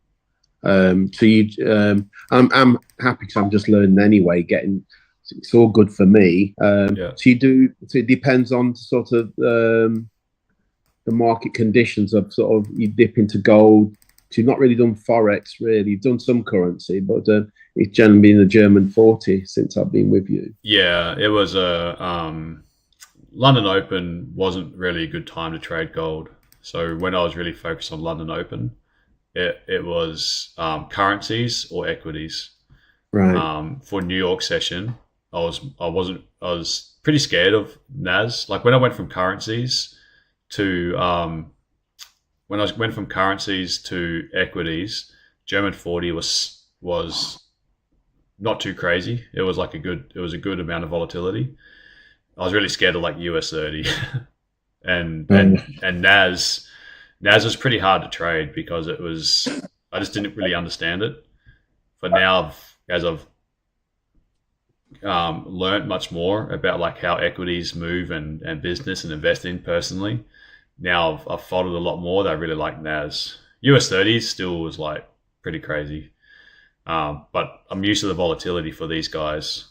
But I was so focused on gold during the New York session on low time frames. I just didn't have the mental capacity to like follow two things at once.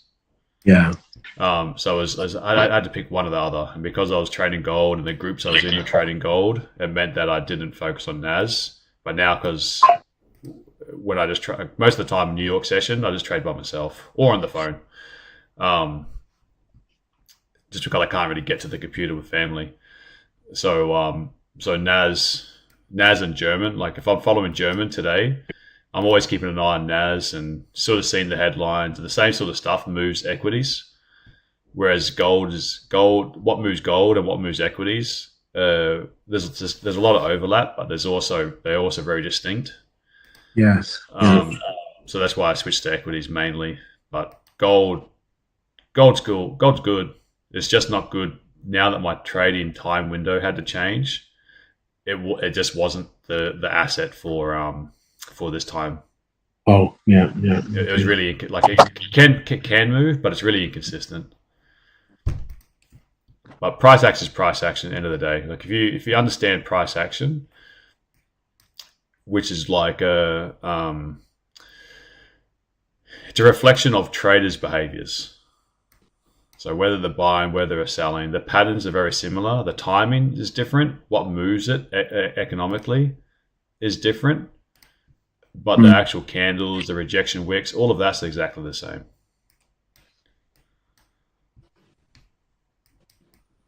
But if you're focused on too many things, it's much harder for you to really see the detail because you're constantly splitting your focus. But once you focus on one thing long enough, it actually makes it easier then to focus on more. Yeah. I just want to get worn out by Hayden, with staring at the charts, and I'm adapting and still got a way to go.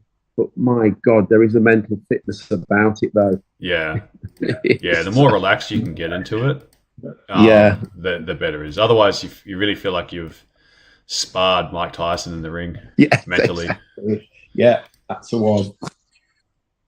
Absolutely loving it though, so thank you, and thank you to the community. I'm enjoying it. Yeah, you've got to like I'll get, even myself now, like I'll be exhausted by some days, which is like just taxing. You just need a mental break, and then you come back and you look at it again. You're like, oh, perfect opportunity here, perfect opportunity there, but why couldn't I see it when I was at the chart? And it's because you just get so tied into looking at one thing, and you need to have that. You need to schedule those breaks into. There's always a trade somewhere. Yeah. There's no point forcing something or being tired. You're not doing yourself any. You're doing yourself a disservice by staring at the charts for too long. Get up, have a break, mark up your levels, be patient. Don't have to take a trade. A lot of the time when you pause and not take that trade, like I'm not worried about missing this one, even though that was like right at the level. I used to be like gutted because I did all that work identifying the level, missed it, and then now I'm like, I just don't know when that next trade is going to be, if I'm going to be able to catch it. But now it's like I missed that trade. It's okay. I know there's going to be another one, so just need to be patient. I've got to deal with my emotions though, because emotionally I'm so happy that I caught the short, but then there was a level there for reversing it, and that's why I said to you, you can talk, have a conversation. One of the guys said they can even be at Wimbledon and keep trading. I'm like sort of thinking to myself, that's a level I've got to get to. Yeah. That just takes time. Yeah, underneath though, there's emotions. That's for sure. Yeah. Like sometimes it can be so calm, but if I'm invested into this trade, like if I've gone in a bit bigger, or I'm getting close to like a milestone, or even when it's getting close to like my stop, you know, I'll try to talk through it because I know it's a way of trying to keep calm. But underneath, sometimes I'm looking at it, I'm like, oh my god, or like I really want it to move a specific direction, or don't want it to hit my stop loss, or especially taking the trade as well in front of people as well is something I'm like, because sometimes like if I get into a trade, sometimes I'm like, wait a second, that's a bad trade. I don't want to get into a trade and then straight away be like, just cut it as well. And if I'm by myself, I don't mind cutting the trade if it does something I don't like. Right. And sometimes like I'll take a trade and straight away I'll just change my mind. I'll be like, I'll take a trade and then I'll be like, oh, wait a second, that was close to the hour. And I've made a little error. But if I take a trade, usually in London time, I'll commit to it. I don't want to be like wishy-washy. I know that's been some feedback. It is a little bit indecisive. Right. Oh, that's even more pressure then. So it's usually take the A plus setups. I don't want to take like the riskier ones. Sometimes the riskier ones I'll get in. Like this is what happens. I'll say I go in here and I target this and this is my stop loss. And then price moves up and I see something. I'm like, oh, wait a second. No, I don't want to do that. And I'll get out. That pisses off people. That pisses off people massively because they will be in it and then they'll get out. Sorry, they won't get out. And then I'll say, I made them do that. And like that's pressure. Like, I don't want to be that kind if I'm going to take a trade, I want it to make sure it's like something I'll commit to for at least, if it does nothing for like 20 minutes, then sure, just get out of this. I don't want to get into a trade and close like a minute later. Otherwise, that was a pretty impulsive decision. Yeah. So yeah. That's why I'm much more calm in this London Open. But in New York session, I might make a decision and then change my mind 2 minutes later.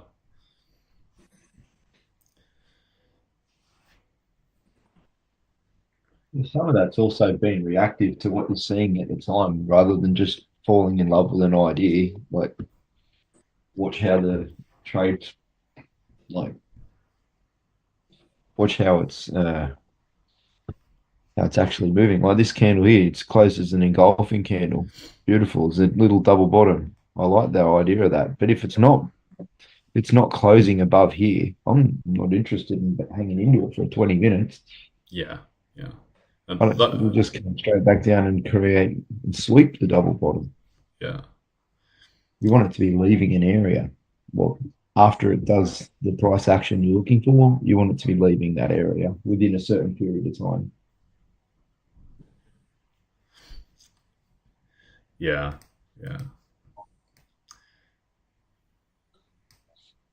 Being reactive That's just management. Yeah, it's also though that kind of trading is very taxing to constantly have to be switched on that whole time. That's where sometimes the ideas that I really like are the ones that's like, if it's in this zone and I think it's a good chance of a trade, take it and then understand that the timing, it might not move in your favor immediately. And that's when I can get a little bit invested in this trade idea by just watching it. And that's when you've got to actively, I've got to be like, all right, I don't want to hit my stop loss. It's doing something I don't like. I'm more aware of the risk. The best thing for me to do is just to find something to distract myself. Go make lunch, turn the phone off, turn the computer off. Just not look at it. And it's amazing how price can be sitting in the drawdown for so long, for like literally hours. And if it hasn't moved now, it likely won't move for like, if it's a New York session, if it hasn't moved or it's still moving against you after the New York Stock Exchange open, you're then thinking, oh, it's probably going to keep on doing this now until like an hour later. So you're sort of just sitting there watching it, hoping it's going to go down, even though it hasn't hit your stop loss. You need to get out, but then you're kind of just being reacted to price. There's been a drawdown, but you accepted that drawdown initially. Well, that's where you put your stop loss. Many times the trades that I've just sat in drawdown for like, a couple of hours, all of a sudden just rip down in like 2 candles and hit your take profit or hit your stop loss. And it's preferably hits your take profit. I'd rather hit my stop loss immediately because then I'm like, no suffering. But the trades that I've like wanted to close because I didn't like the price action and then just left, it's amazing how the trade recovers. You just don't know when it recovers sometimes. And it's like sometimes you're your worst enemy in the way you manage a trade, just because you don't like entering, say, here and then price and stop loss here and take profit here. You enter for all the reasons that you accept, but then price is here and just can't handle it, and you eventually close it, and then just after you close it, price starts moving down. You're like, why? Why did I close that? My idea was only I'd get out if it came up here. Never came up there.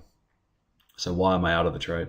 It's because I watched it too much. I should have just accepted the outcome either way and then just left. And that's what I found was much more successful, was just having that ability to just leave it.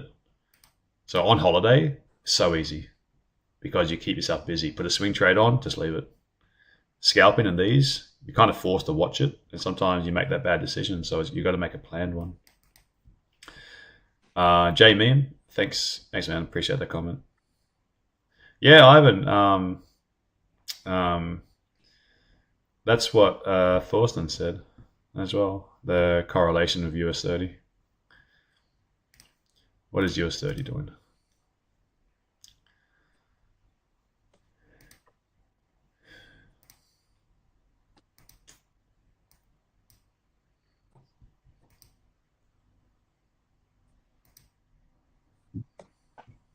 Yeah.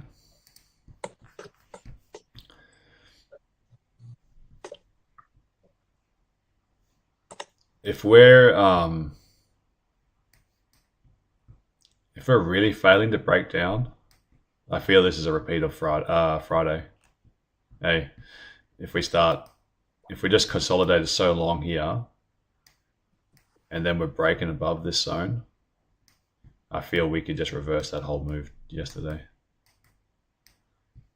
or at least maybe target this area of New York, because this is where that move started from. Consolidated, ripped down. So this is liquidity. This is also liquidity.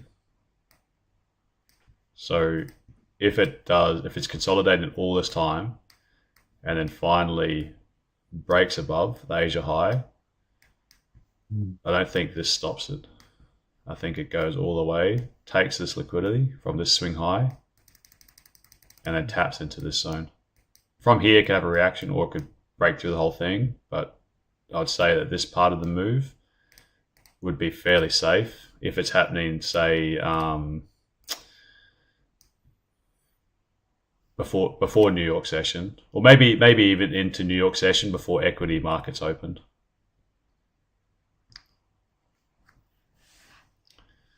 Repeat of Friday, where we had a big sell.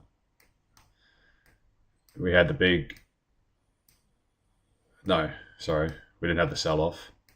We had the crazy price action from CPI, and then it was at a level, consolidated for ages, making like higher lows inside the London Open. Finally, took out the Asia high, had a reaction. Once we broke above it, it was a clean move. Maybe something similar. Yeah, there would also then be a nice little retest of the all-time high. Yeah. Because that's where we're at. Yeah. Yeah. Check out gold. Sorry, I wanted to show you something on gold at the moment. I'm just watching the indicator. Oh, yeah. There's a nice signal generating at the moment, but it's Mm. also a really nice 1 hour setup. You check a 1 hour chart. There's an inside bar that's formed there, Oh, yeah. so it's consolidating for a while now. I reckon this is worth a short entry from here. Yeah. Don't read too much into the stochastic being overbought when the moves are like this, because what it's measuring is the moves prior to it being overbought. So it's saying it's overbought with the closing prices, but the closing prices haven't, like, when you're comparing this area on how closing prices were versus this area, it's showing you that price is actually moving up and getting overbought compared to this very small range.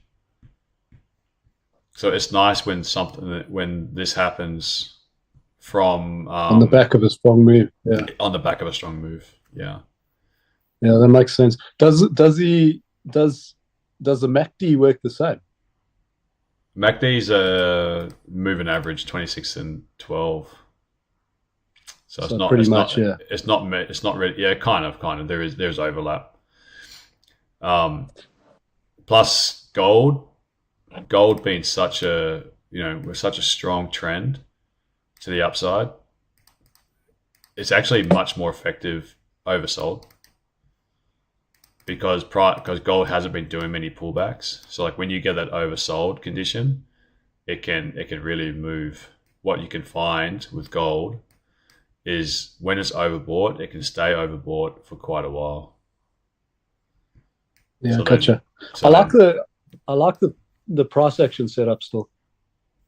Yeah, if you like the price action, then maybe it's just a little extra confluence.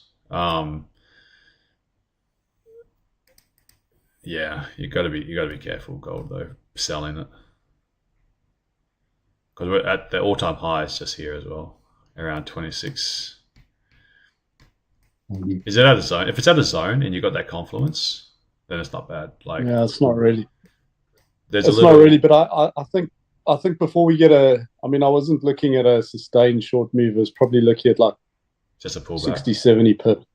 Yeah. This is a zone here.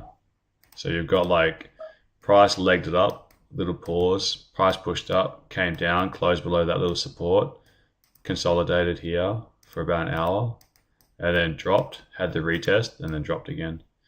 So this above this area, these wicks, is potential liquidity.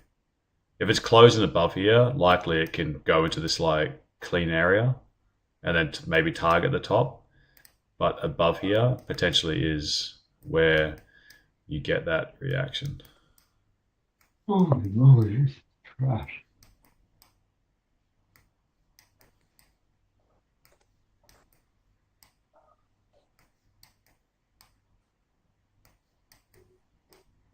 So this is where we're at now. So see how like that zone.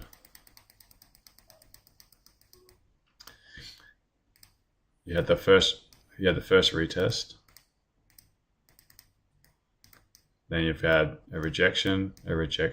So 1, 2, 3. Now the fourth time it's come back to this area, we're able to run up into it, push up into it. Then we use that little area as support. So can it push up? I wouldn't want to enter a sell here, that's for sure. If you're going to take a sell, let it react from the top. Yeah, let it react from the top. If it reacts from the top, you get divergence, you get price action, you like rejection candles from up here, then yeah, maybe it is worth just taking, like, it could be the top where it pulls back, just for like a little short-term play. If it can actually close below here, maybe we get a bit more sustained drop. but don't sell it here. It's just because it's inside. It's an inside candle, but the first candle is bloody strong. No, I'd want to close beneath there. Oh, okay, yeah. If it's it's taken the top, once it's taken the top of that inside candle, that if you can get a price action that confirms a downward move, it's generally a good entry. So you'd be selling like underneath this area. Well, not necessarily. I mean, I think because that's 1 hour, so I'd probably wait for 5 or 15-minute price action to show a rejection candle or failure to close above. Yeah. But then you can enter with a very tight stop because you can put your stop just above the 1 hour candle. Yeah, okay. I'd like it to take the reaction from here. Sure. And then if it's pushing down, that'd be a safer one to sell. Targeting some of this lower liquidity. Yeah, check. We just got a 5-minute close, but it's almost closing above now. So yeah, I don't know. There's no sells, man. There's no sells.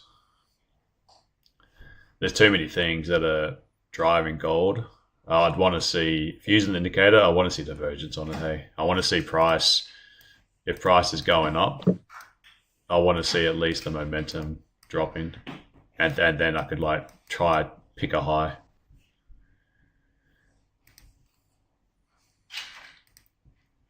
But there's too many things with it just takes one headline.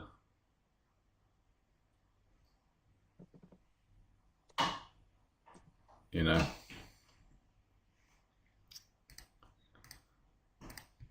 Is that Indy that you're using a new version in the indicators section in the Discord, or? Yeah, it's on. Look it up. It's been a while. Yeah, I put a little video together on Sunday after the study session. Were you there? No, you weren't there on Sunday, were you? Oh no. Okay, I'll look it up. Thanks. Yeah, just I found the RSI and the MACD were the way that the momentum was playing out. It was just picking levels where there was this heaps of momentum, and you'll find you're constantly going against the momentum. And then the levels that I wanted to trade from, it wasn't quite picking it up as much. So I just rethought the whole process, watched a few people that were explaining it, and then put this together. Cool, thanks. It makes a little bit more sense to what I'm looking for, especially it's not like I don't really like it in New York session too much, but I found that once you had this impulsive move in London, it would pick that first or second move in London, like top and bottom, for a reversal or change in trend pretty reliably. But the video explains it. It's still using the same thing, still using zone, like don't use it only. It's got to be levels, session highs, session lows, overbought, oversold, liquidity candle at that level, and then go for it for like a 2-to-1. Okay, thanks. Yeah, pretty mechanical. It's just like sometimes these trades I've been finding is if my compass is off or I'm a bit distracted, wanted something a bit more mechanical, because I really love the way, like, I'm really happy with my trading. Really like this. I'm really happy with it, but then there's also days that if it's not at my zone, what do? And then I found I was forcing trades on those days. So I wanted to have another system that if it's not at a clear zone, that I don't need to force my normal style. I'll just have another system that I can just literally just wait, and it's a lot more mechanical than my typical trading. That makes sense, doesn't it? Yep. So I quite liked it. Well, this is awful, man. This price action just sucks. So let me sort of show you. We'll just pick a random day.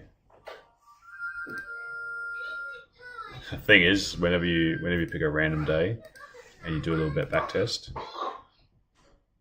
you start off with some tricky price action. It always happens. So where are we? We're in November.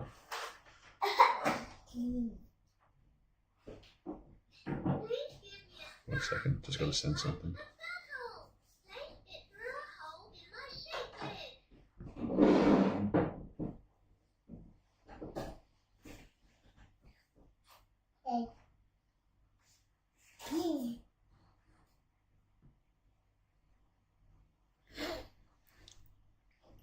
Okay.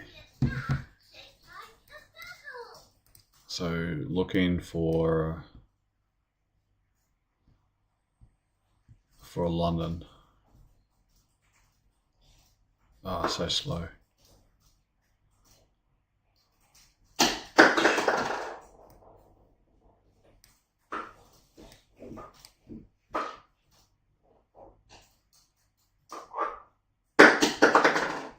Yeah, it did, Thorsten. Yeah, for sure. Yeah, and I'm just thinking more ways around it and using it. Okay.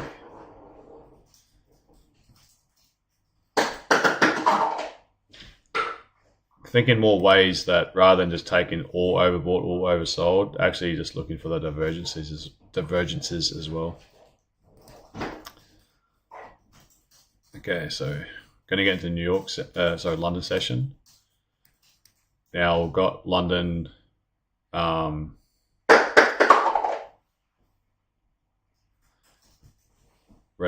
having a big move up.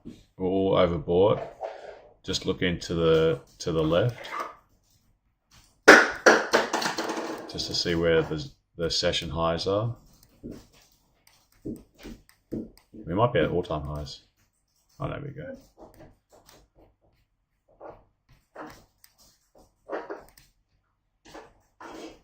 Okay, so there's a high.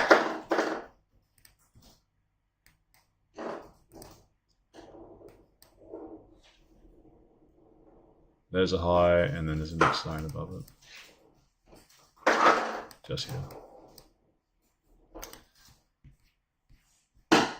And then waiting for a 5-minute candle, liquidity candle, with divergence potentially if it's like overbought for some time, because there's no liquidity candles here. I don't know why it's doing this, but I'm not sure when the 5-minute candle closes. Because it's, when I push it, it's like doing every minute. Oh, I know why it's doing that.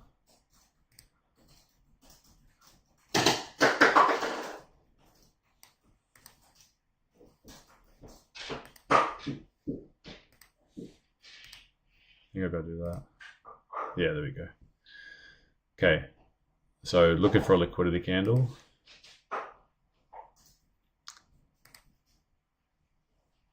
Oh, it's just ranging now. Okay, beautiful. Now we're starting to get a move up. Let it do another move up.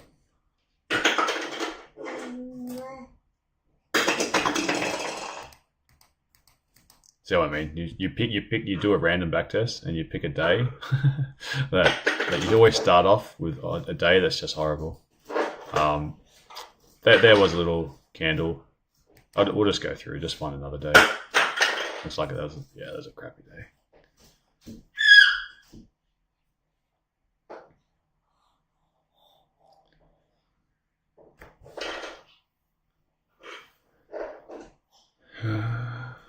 Okay.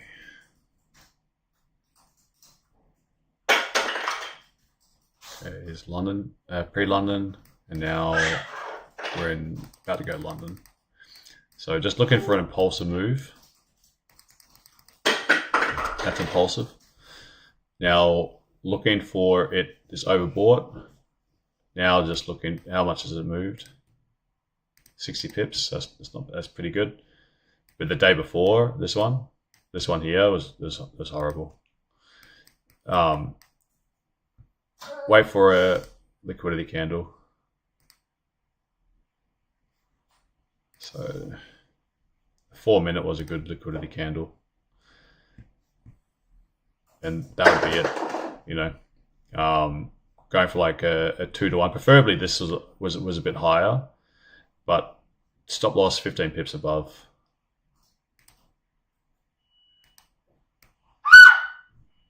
I haven't looked at the level. Like, if I'd prefer if there was a zone we're hitting. I'm just doing it for the sake of being quick. Make sure you take risk off at 1-to-1, and then look for that 2-to-1. So in this case, stop taking risk out at 1-to-1, leaving see if you can get that 2-to-1. So this would have been a right for the 1-to-1. Price kept on going. Once we get close to New York, then forget about it. For now, for your testing, go to the next day. So that one gave a nice little move. Didn't quite get the 2-to-1, but see also where it reacted from. In this case, that subjectivity is really nice, where you've got little consolidation for the breakout, little liquidity candle, the retest was enough for 1-to-1, overbought, work off that overbought condition. Hopefully you're at a zone. I'll just see where this one was at, just for the sake of doing it quick. If it's at a session high, this is where the entry was. If it was at a session high,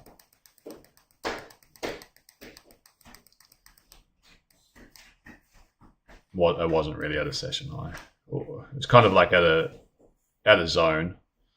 It wasn't a great zone to trade from. But the idea is, if you've got everything lining up, the probability is pretty good. If you're, it's not about trying to win every trade either, is it? It's really important.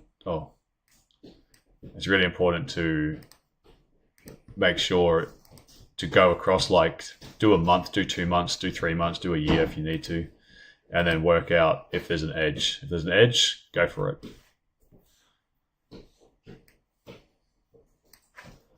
Okay, so I look for impulsive move. Got to just wait for don't worry about what it's doing, just wait for an impulsive move.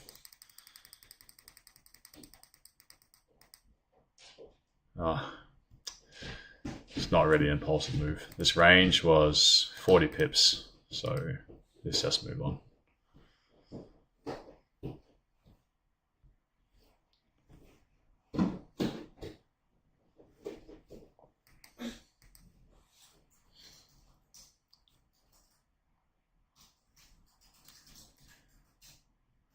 Okay.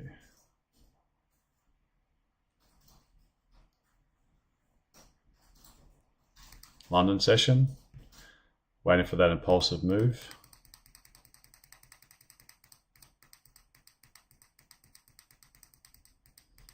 Jeez, man. Always happens. Every time, pick a random day, the first week just sucks. Just goes. That's why it's more fun to do it with a beer or by yourself. Just go the next day, did nothing on that day.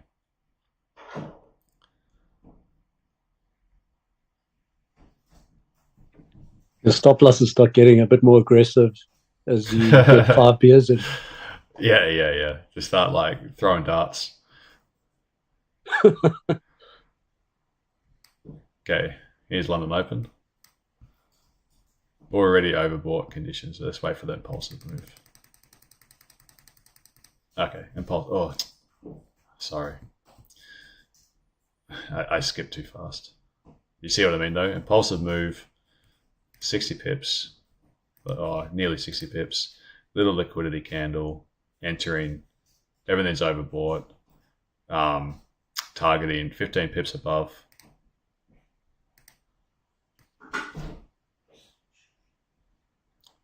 $15 pips above, 1-to-1 to remove risk, 2-to-1. I've just picked 2-to-1, but. So you got your 1-to-1 easy. Then price came back up. And then don't look at the ones that later on. Not yet anyway. I find New York's very inconsistent at the moment. I find Asia session very inconsistent at the moment, but I find the first signal or two in the London Open to actually be pretty good at picking tops and bottoms. anyway, we explored that on the study session. Now, Hayden, I was playing with it on the on NAS in later New York, and it's also pretty reliable. Around the sort of I want 5:30 per time. Yeah, I want to see, like, I really like the idea of, it doesn't necessarily all need to be oversold either, but if we're getting, I actually quite like the idea of the divergences on the lower time frame, and then having the 1 hour starting to go from oversold and then starting to go back up. Because to me, I find the importance of having a real slow line here is one that's not is not impacted by noise. But when, say for example, yesterday's trade, that I didn't take the sell from up here. I took the sell because I was looking. I took that buy up into it, and then I took the sell from underneath here. If you guys remember, once we sort of closed below, but I like that the slower stochastic was actually coming out of overbought and drifting down, and then going with the momentum with the slow one, and then looking to see when that slow one's about to come to an end and start moving back up. What we've got on the faster ones is that divergence at the end of the move, and that divergence lined up perfectly with price taking out the session low, the Frankfurt Open. So there's liquidity always underneath this. And then also what we've got to the left is we've got a little accumulation in New York, right? So it's swept all of this liquidity as well. So it's picked up liquidity. We're bullish. We've got some news that came out which impacted it. We've got due data that came out at 10, but we're underneath the euro low. We're inside of this area, and it looks good. It looked good. I mean, it's all just standard, the standard indicator. It's just trying to, like, watch 4 time frames on 1 time frame. So that's the only reason I've chucked them all on. Whereas I found with the MACD and the RSI, having everything lining up usually was like peak sentiment for selling or buying, and just the way that momentum was carrying trades made it. I was just finding that it was a little bit too reversal for me, where I'd prefer to go with the trend, or at least understand when I don't want to trade with peak momentum. I want to see that short, sharp burst.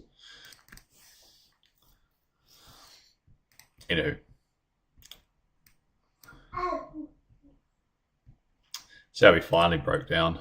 Finally, man. Finally broke down underneath the support. And then once we broke down again, London low was the target. It's a shame that first break, wherever it was, I think it was this one here. It's a pity that one didn't have the legs to take the low. Gave another pullback, reacted from that zone, came back. Just low volume, man. It's just not a very fun day to watch.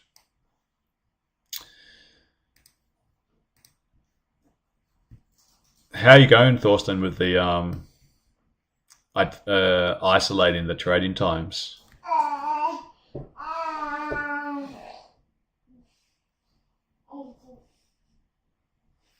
Hayden, that's done. I've been able to isolate the trades just to the London session, so that's okay. Yeah. The next part that I've done is I've basically coded in a reversal pattern.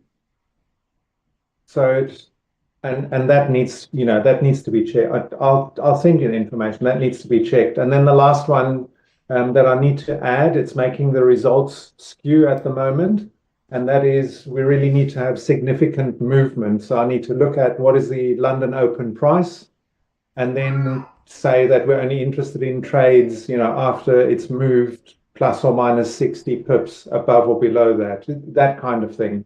So it's just trying to get rid of the noisy trades. There are too many noisy trades in the back testing. Yeah, it might not need to go from the open 60 pips. Like if it opened and went up, like say 30, and then came down 50, or goes up 30 and then comes down 80. So 30, and then comes down 80. This is still only going to be 50 below the open. But to me, that's an impulsive move. Got it. So that could be tricky to code up. It's fine. It's just about detecting the current high of the session and the current low.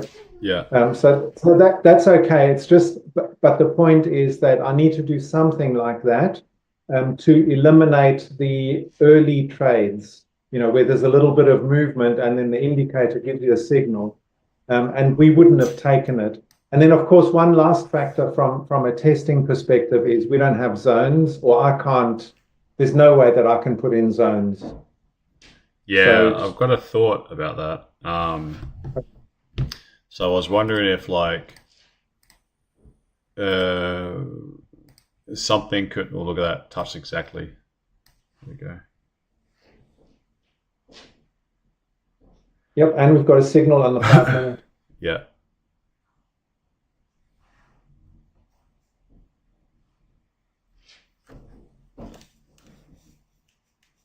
All right. Come on, rise, push.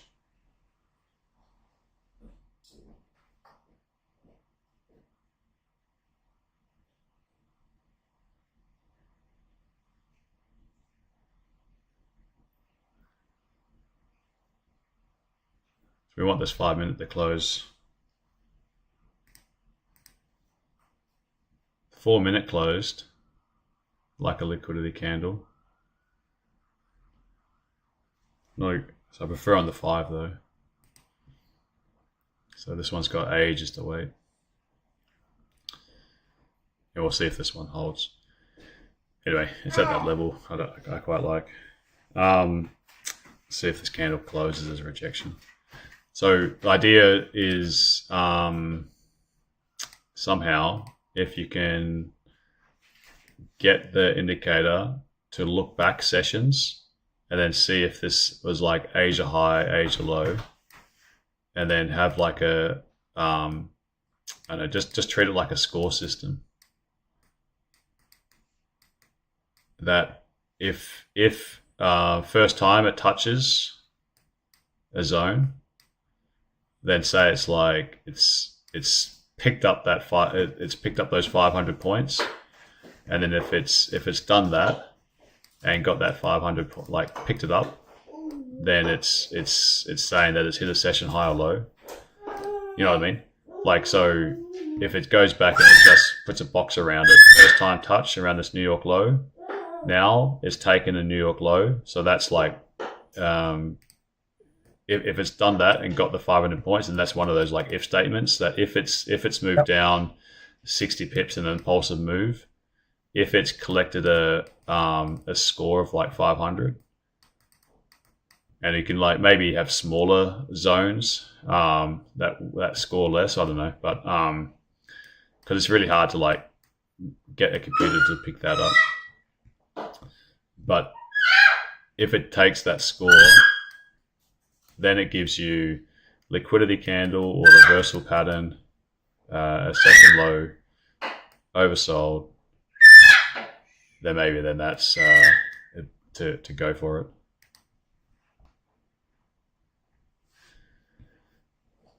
Yep. So I think I get what you've just explained. What I'll do is I'll do it without the zones first and get it to work in terms of the rules. Yeah. And I'll send that through to you. And then once we've got that working fine and at least it meets the rules, then we can refine it with the actual zones. Yeah, sounds good. All right, there's 10 o'clock just about to come to a close. Strong candle now, this 1 hour candle. 5 minutes not looking. Oh, maybe. Still got another minute for this one to close. But it's looking like at least we're oversold now. Pick up liquidity. It could just keep on. It could just stay oversold and then just go down, down, down, down, down, down. So it's a point not to jump in too early. It could even keep on going down, staying oversold. Price keep on making lower lows, but if we start seeing the faster stochastic to create that divergence, and we're at a good zone, then that would be a trade I'll take.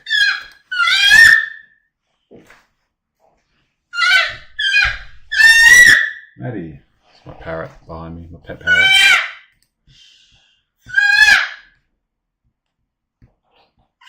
What's Dow doing? Dow's doing nothing. Nas is doing nothing. Gold is breaking up, which is looking good. There we go. Finally got the alert on German.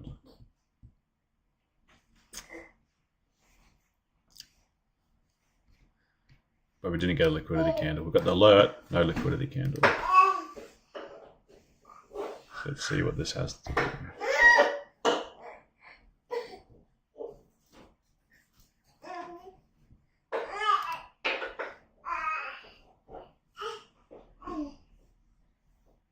It's a pain when everything works out, except you just don't get that liquidity candle. That's the annoying one. You get everything but the entry candle. It bounces perfectly. It's at the zone. It's oversold. It's taking the little lows, but you don't get the candle that triggers it.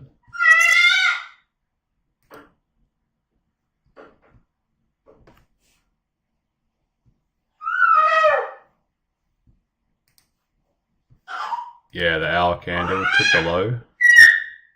It's in a good zone. That's what I like about it.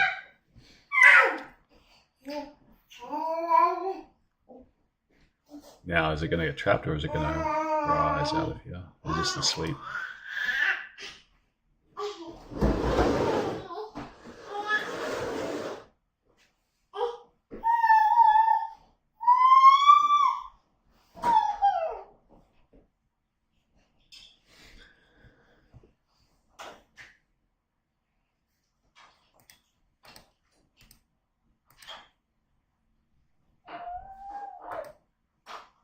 I don't mind using the 3 minute as a liquidity candle as well, but don't use the indicator on the 3 minute. Otherwise, all these lines are going to be skewed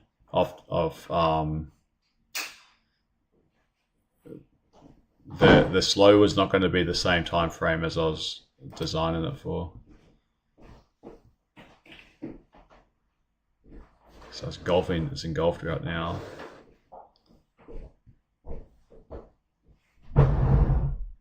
Did anyone just go in before waiting for the confirmation? I'm still trying to hold the short. Oh, okay. No, those shorts are looking good. Like I said, this is a difficult time. Just be a reversal. I mean, sorry, it could just be a pullback. That's all. So it's important not to get out of. It'll be enough of a pullback to go and fetch my stop loss. Yeah. Where is your stop loss? Well, it depends how much profit I want, because I've got to get an entry. I got an entry right sort of towards the top of the consolidation zone there. Yeah. The sales are nice. The sales are nice. To come down and grab the zone, the sales were good. It's just a pain that it just went sideways for. I mean, see what I've done. Sorry, the day off.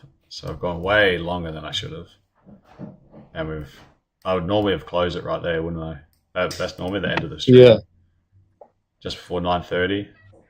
So I would have closed it around here.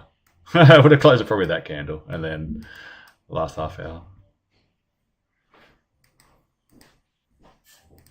Do you reckon that 3 minutes a good entry still? Yeah, I'm just going to retest the base of that again. This zone is a problem potentially. Potentially, that's a problem. this is like a little consolidation before breaking down. So if they want to trap, it could just start trending. But if it breaks out of this area, that could be right. But I'm expecting more of a reaction than just this. It's a shame this candle hasn't formed like a candle that's like that candle is much easier to spot. But when it's kind of an engulfing candle, it's a tricky one that I've been finding when I've been going through and doing like the simulations. It's a tricky one for me to want to get in on this one because my stop loss is like 15.20 underneath it. But if you enter on the close and then it stop, so like down here, it starts becoming a much wider, like getting 2 to 1 then is much harder than if it was like a little rejection wick and you could try to get in from like down here. You know what I mean? Because like even if it gives me, if you're going fixed lots, you're still just targeting 30 pips or whatever. yeah. Would you change your sizing if you got in late? If it's a bigger stop loss, I change my size. Yeah, for sure. Fair enough. My lot size is fixed, assuming that my stop loss is going to be somewhere between 20 pips, 30 pips tops. If it starts getting above like 30 pips, even then I'll start reducing the size. If I put a 40 pip stop on, I won't go the same lot size as a 20 pip stop loss.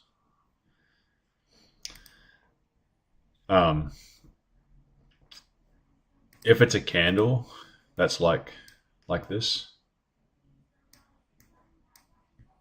at the level I like, my entry is not always on the close. I'll put the entry like here somewhere, just to see if the next candle opens and then wicks down first and then pushes up. Because even then, what it means is your risk, like getting 1 to 1 then is really easy. Like getting 2 to 1, you still usually got to get through some sort of traffic, but it's quite possible. But if your entry is like ways up here, because of it's an engulfing candle, that's not a rejection wick, then that 2 to 1 is harder to get. So you kind of got to maybe even take risk off before that 1 to 1.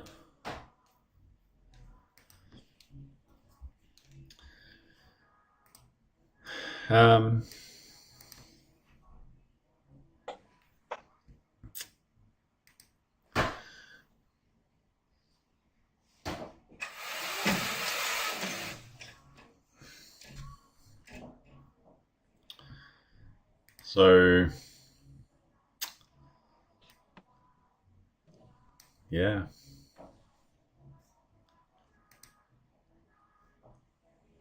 US 30 not really doing anything. NAS still stuck.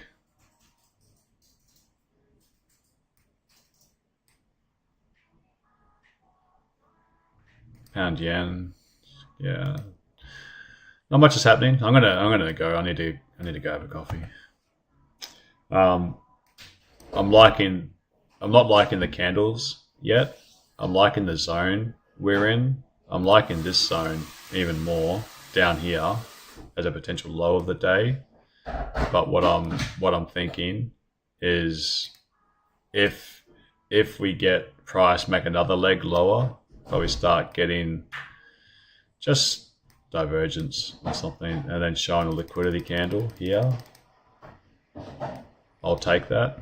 But if it doesn't happen in the next hour, it's getting too close to New York, and then the whole idea, when you get too close to New York, it's just not really the time to be taking it. What's this? ASLM selling off today as well. Yeah. That's what I was saying. Right at the start that they had an outlook saying, the analyst came in and said, just FYI, we're not expecting a very good result, so they brought down the consensus. So they still might beat it, but they've just done a dramatic reduction in what their expectation was. So pre-markets are selling it off. So that's a bit of a concern if that bleeds into Nvidia as well. Then we could actually see another bearish session for a while anyway. Before Nvidia probably still crush it, but just treat that as a bit of news that we could be having price drop before the stock exchange open.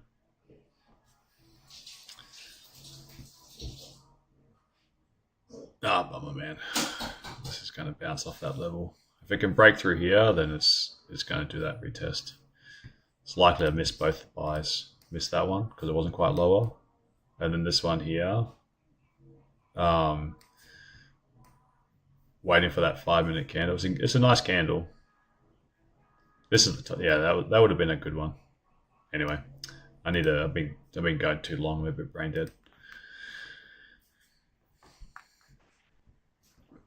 All right, guys. Well, just a reminder again tomorrow, if Tom can throw up a link, that would be fantastic. But I messed up the daylight savings time, so I've got something on.